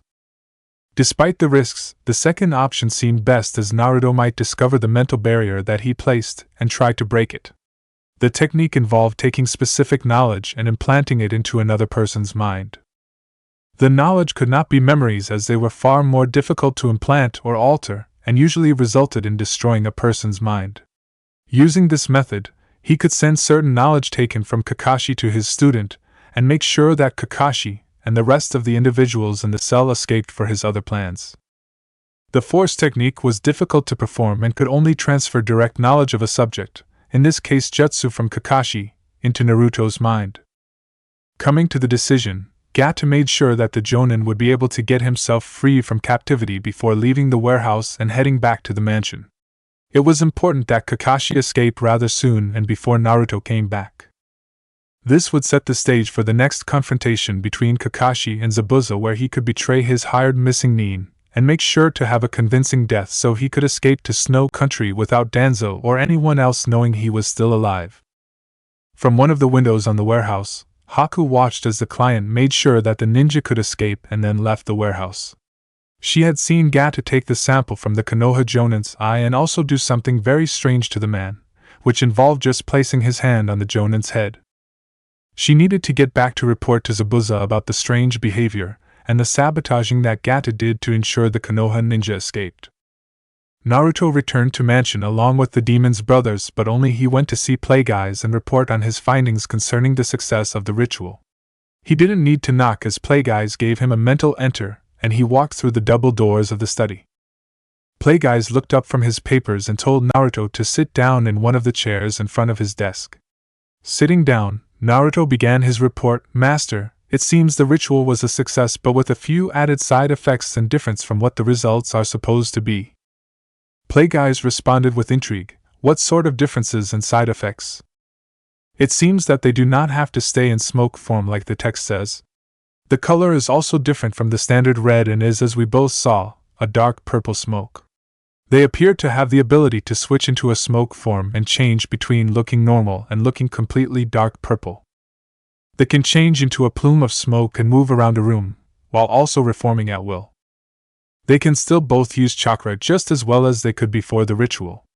It seems that the clothing that they wear and accessories are also made of smoke, and they can add or remove items, and those items will go with them. So they still have ninja tools in their pouches, and when they form into smoke, the items somehow go with them without hindering their smoke abilities, and when they become solid again, they can reach into their ninja pouches and remove the tools. Likely they can get into anything that isn't airtight by turning into smoke and traveling into it. They can turn completely to a plume of smoke and travel around at similar speeds to what they normally could when not in smoke form. They are immune to physical attacks and most weapons, but I did find limits to their abilities. No regular weapon can harm them, but one that is imbued with the force can hurt them. Force abilities can also affect them, but only to a degree. I used force grip on them, but they turned into smoke and slipped through my grasp. I believe ninjutsu will also affect them to some degree, but I really can't be sure without resorting to the chance of possibly hurting or killing them to find out.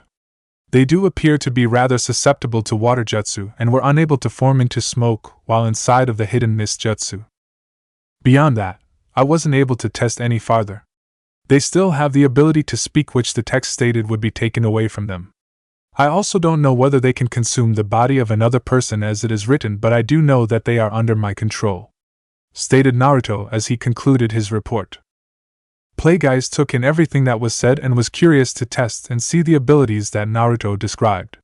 There was one thing he did want to clarify. How do you know that they are under your control? I made them use their metal chain as a jump rope. They just did it without complaining or questioning me. I watched them both jump that shuriken chain over and over for several minutes, replied Naruto, and Play Guys could feel the amusement coming from the boy. Moving on to other subjects, Play Guys put together his thoughts to inform his student about the Konoha ninja without raising too much suspicion. Zabuza was able to successfully capture the Konoha ninja, but I'm afraid they have likely already woken up and escaped, which was my plan from the beginning, stated Play Guys, and added the last part when he felt Naruto was about to question why he would let them escape. What about the information I was supposed to get from Kakashi? Stated Naruto, and Play Guys replied, I was able to use drain knowledge on the man right after he was brought in by Zabuza. I can give you all of the information that I took from him. I thought perhaps you might take a while with the demon brothers and that I should ensure that the information was acquired. As for your concerns over why I let him go, it involves my plans for leaving Wave Country," stated Plagueyes, and he put in a short pause before continuing. "Because of the meddling of Danzo, a connection between us has been discovered, not between you and me but between you and Gatu. I still need Gatu in order to further our plans in Snow Country, but I also need to get rid of him, or at least make Danzo believe he is gone."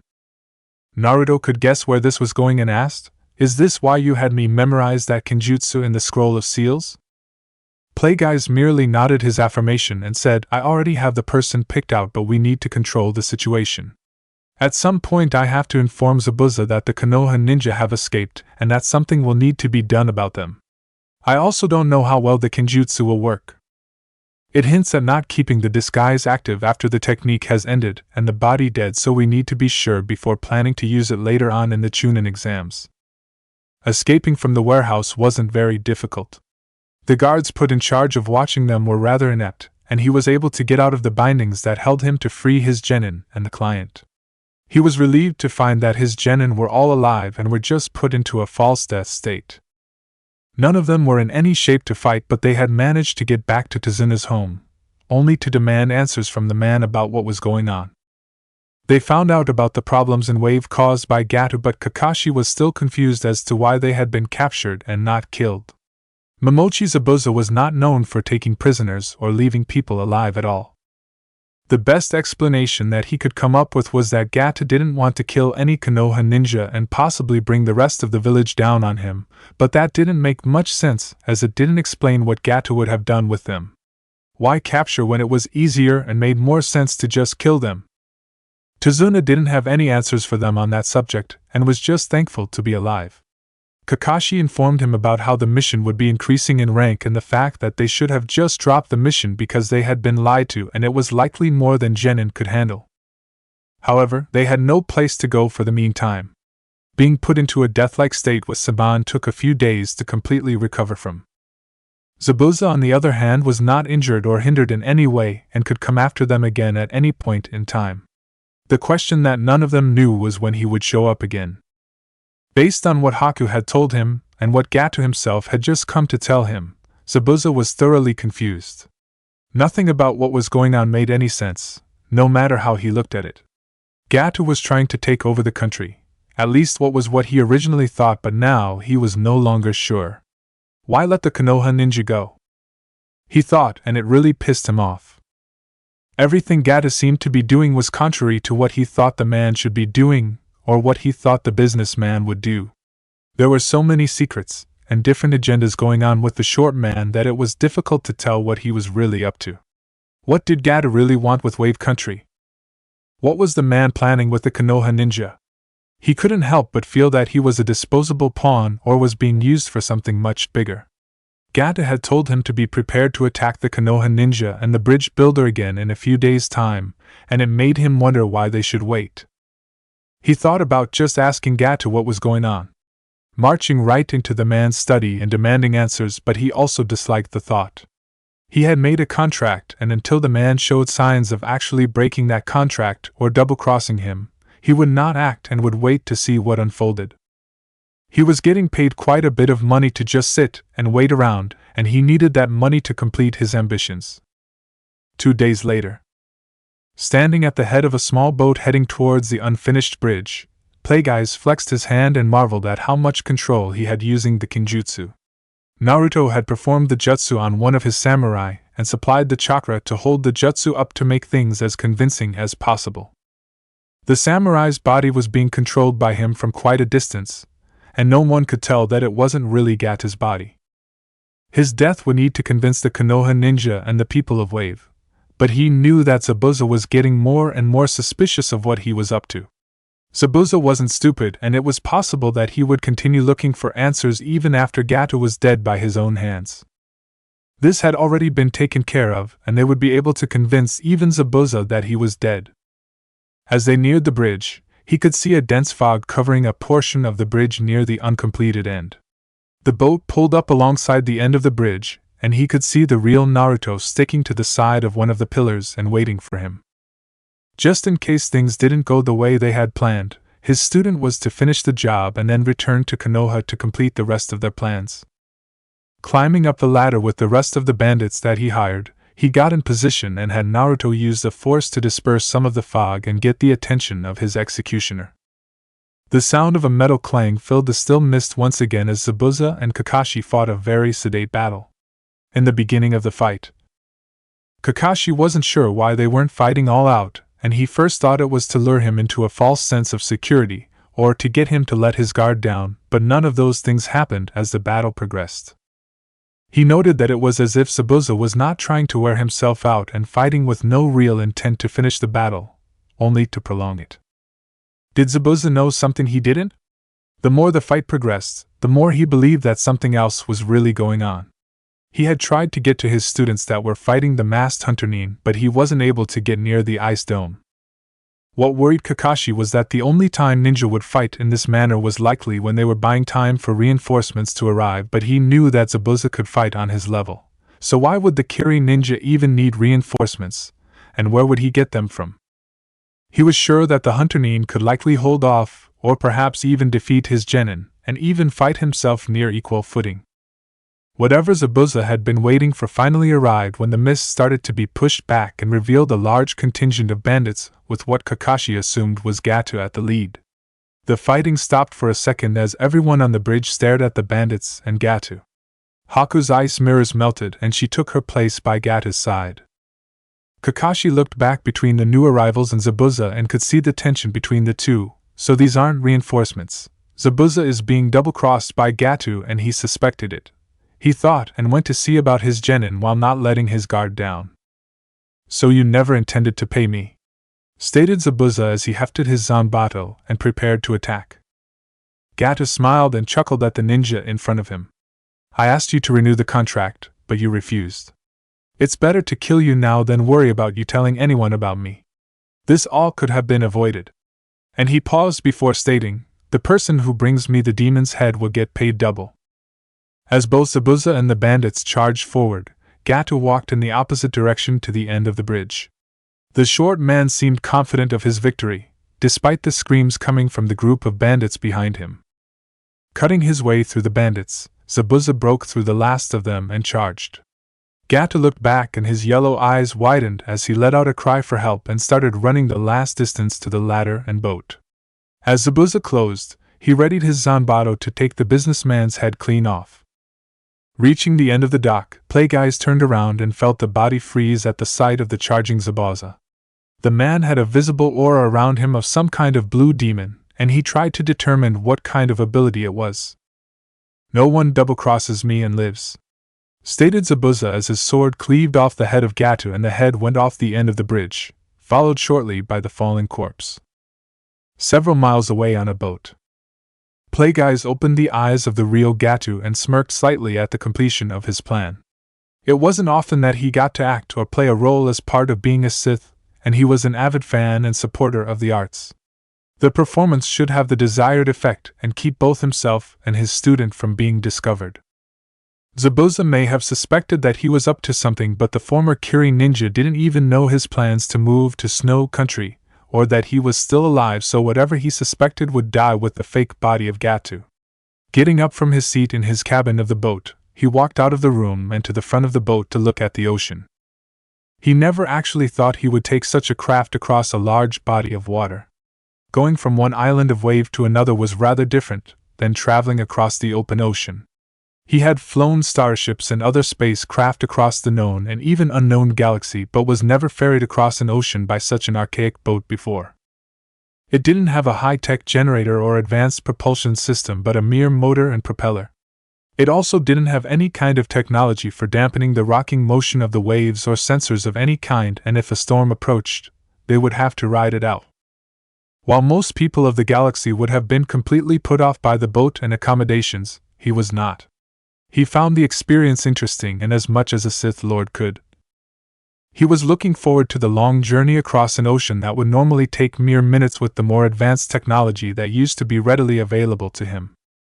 Snow Country was many miles to the northeast, and there was much to do once they arrived. The demon brothers were with him, and they would need to unseal all of the items and the scrolls on the ship. He would need to meet with Doto, the dictator of the country, and set up agreements and accommodations, but he doubted that would be a problem. Although Gato may be dead, most of the money the Mogul had was transferred into other accounts that he still had access to, and the one thing Snow Country needed was money, and he could provide it. The only foreseeable problems were that Doto might try and double-cross him to take his money, but he already had plans to put a stop to that. The dictator of Snow Country thought he was a mere businessman with no chakra or abilities of any kind, but he was far more than that, and now so were the demon brothers. The best thing to do once they got there was to put Doto under his control. Naruto examined the body that was once disguised as his master. The scroll stated that the technique would end after the person who the jutsu was performed on was killed, but it didn't specifically state that the person would go back to their original form, which was that of the samurai that was working for his master. It was unfortunate that the ability of the technique was not lasting, meaning that the original body of the samurai was before him, and not a copy of Gato's. I suppose I'll have to work on my medical techniques to prepare for the Chunin exams and what I have planned, he thought, and went about destroying the body. By this point, his master was likely several miles away on the ocean, and he was stuck with the clean-up duty until he left to get back to Konoha. He just had to turn in the mission report for the fake mission, and no one would know that he had spent the entire time in Wave Country. A part of him was thankful that his master hadn't just made him kill everyone that was involved in the events of Wave Country. He had nothing against Zabuza or the Hunter Nin and didn't want to kill them, though he did want to fight Zabuza again and perhaps the Hunter Nin too. He was still curious as to why his master had used drain knowledge on Kakashi instead of just knocking the Jonin out and waiting for him to arrive. It didn't make much sense to him. He had still been given the information by his master, which was not a very pleasant experience. Having information forced into his head was far more painful than he would have thought. In the end, he had gotten all of the techniques and jutsu that they had been after, but he still wasn't sure why it had been necessary. According to what Plagueyes said, the technique of implanting knowledge into another being was rather dangerous. A person could forcibly give another person knowledge of a language or how to use a piece of technology, but apparently not the memories that went along with it. He had just learned of the technique itself, as this was the first time Plagueyes had shown it to him. He had questioned why Plagueyes hadn't just used the same technique when he was learning basic and learning how to read the language of the Sith species, but his master told him that the technique wasn't to be used for teaching in that manner. It could be used for a transfer of knowledge one time, and it was best to wait long periods of time before using it again because it was so unsafe. On some level, he was thankful that his master had not used the technique to teach him about the galaxy, as he didn't want to feel pain like that again, but it still made him wonder why Plagueyes had used it in the first place. Was he just showing me the technique, or was there something else behind him using it on me? And that was something that he had been asking himself. He trusted Plagueyes, and his master didn't always reveal everything to him, or the reasons why he did things a certain way. It was likely that this was just another one of those times. It was unfortunate that the technique couldn't safely be used on memories, as it would have been useful to implant his memories of stealing village items into both Mizuki and Ao years earlier instead of just erasing their minds, as it would have completely pinned the blame on both. Perhaps he could look into it for the future. Regardless of his suspicions about what his master might be up to, it seemed that it wouldn't be long before he was in Snow Country building the reactor and preparing the ship for takeoff. He idly wondered if Zabuza had found the gift that he left behind yet. It shouldn't be that hard to find, especially since I could feel his confusion and skepticism earlier. Moving through the trees, Zabuza and Haku made their way to the warehouse that was on the edge of Wave Country that Gata had built. Zabuza was suspicious of everything that had happened a few hours before, and he wanted to check on the ship that Haku told him about a few months ago. They had agreed to stop fighting with the Konoha ninja because the client was dead and the contract was void, so they had no reason to go after Tazuna or do anything else in Wave. Zabuza was surprised when Kakashi told him that they had until Team 7 returned to Konoha before someone would find out that he had been hiding in Wave Country. He had gone over everything that had happened and things still weren't adding up. Gatu wasn't stupid, and I don't think he would have actually thought he could face me with only a few bandits. He thought, but that also assumed that he was fighting against Kakashi as hard as he could, which didn't happen. He had conserved as much chakra and stamina as possible during the battle to make sure that they weren't double-crossed, which he had started suspecting after Gatta helped the Konoha ninja to escape. It made him wonder what Gatta was really after when he had taken a tissue sample of Kakashi's dojutsu. Why would a shipping mogul want to have samples of bloodlines? The thing he needed to check right now was to see if the boat was still docked at the pier by the secret warehouse. If the boat was gone, then he wasn't sure what to believe anymore.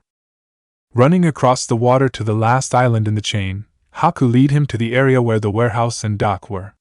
They came to a stop at the area only to find no warehouse and a dock with no ship. The area where the warehouse used to be was easy to find as it was now a large area of dried mud with two items sitting in the very middle. One was a large briefcase and the other was a scroll sitting on top of it. Stopping Haku from going any closer, Zabuza created a water clone to investigate the objects while both stood a good distance away. If someone did want them dead, then it could easily be a trap. Then again, he still didn't know what was really going on.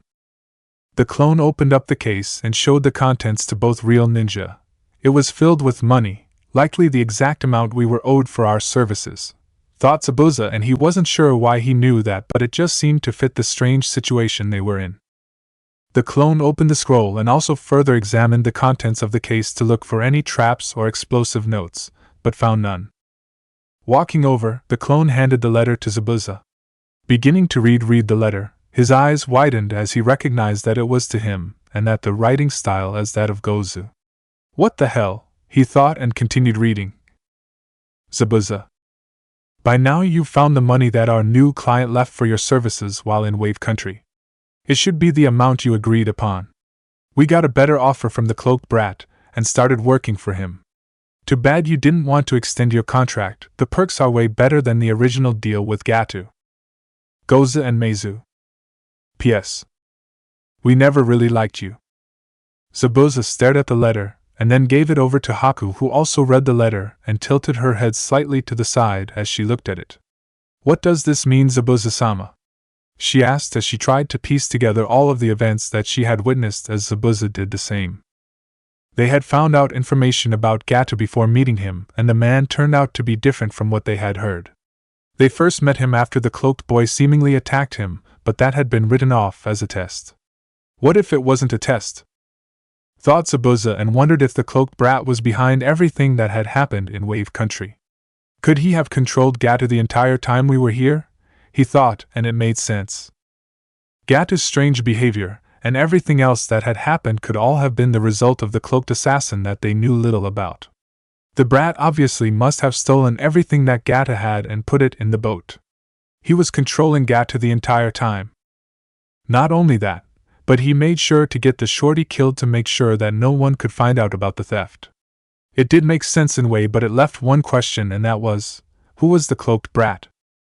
He didn't have an answer for that, and didn't know the brat's name or any identifying characteristics about him besides his height, a general description of clothing, and the sword. What was worse was that even if he knew it to be true, who else could he possibly convince that it was true? No one would believe a story like that.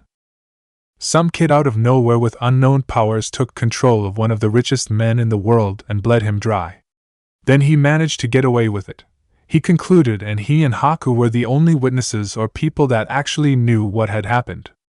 The Konoha ninja knew nothing of the brat. It was rather scary that he could be used so easily by someone so young, and it seemed the demon brothers were now with that same person. Frankly, he was glad to be rid of them, and wondered how long they would last under their new employer, or if the brat was even the real employer or just worked for someone else. The entire situation gave him a headache. Looking to the briefcase of money, he made a decision. I don't know if we'll ever find out what really happened here, and I don't really want to know.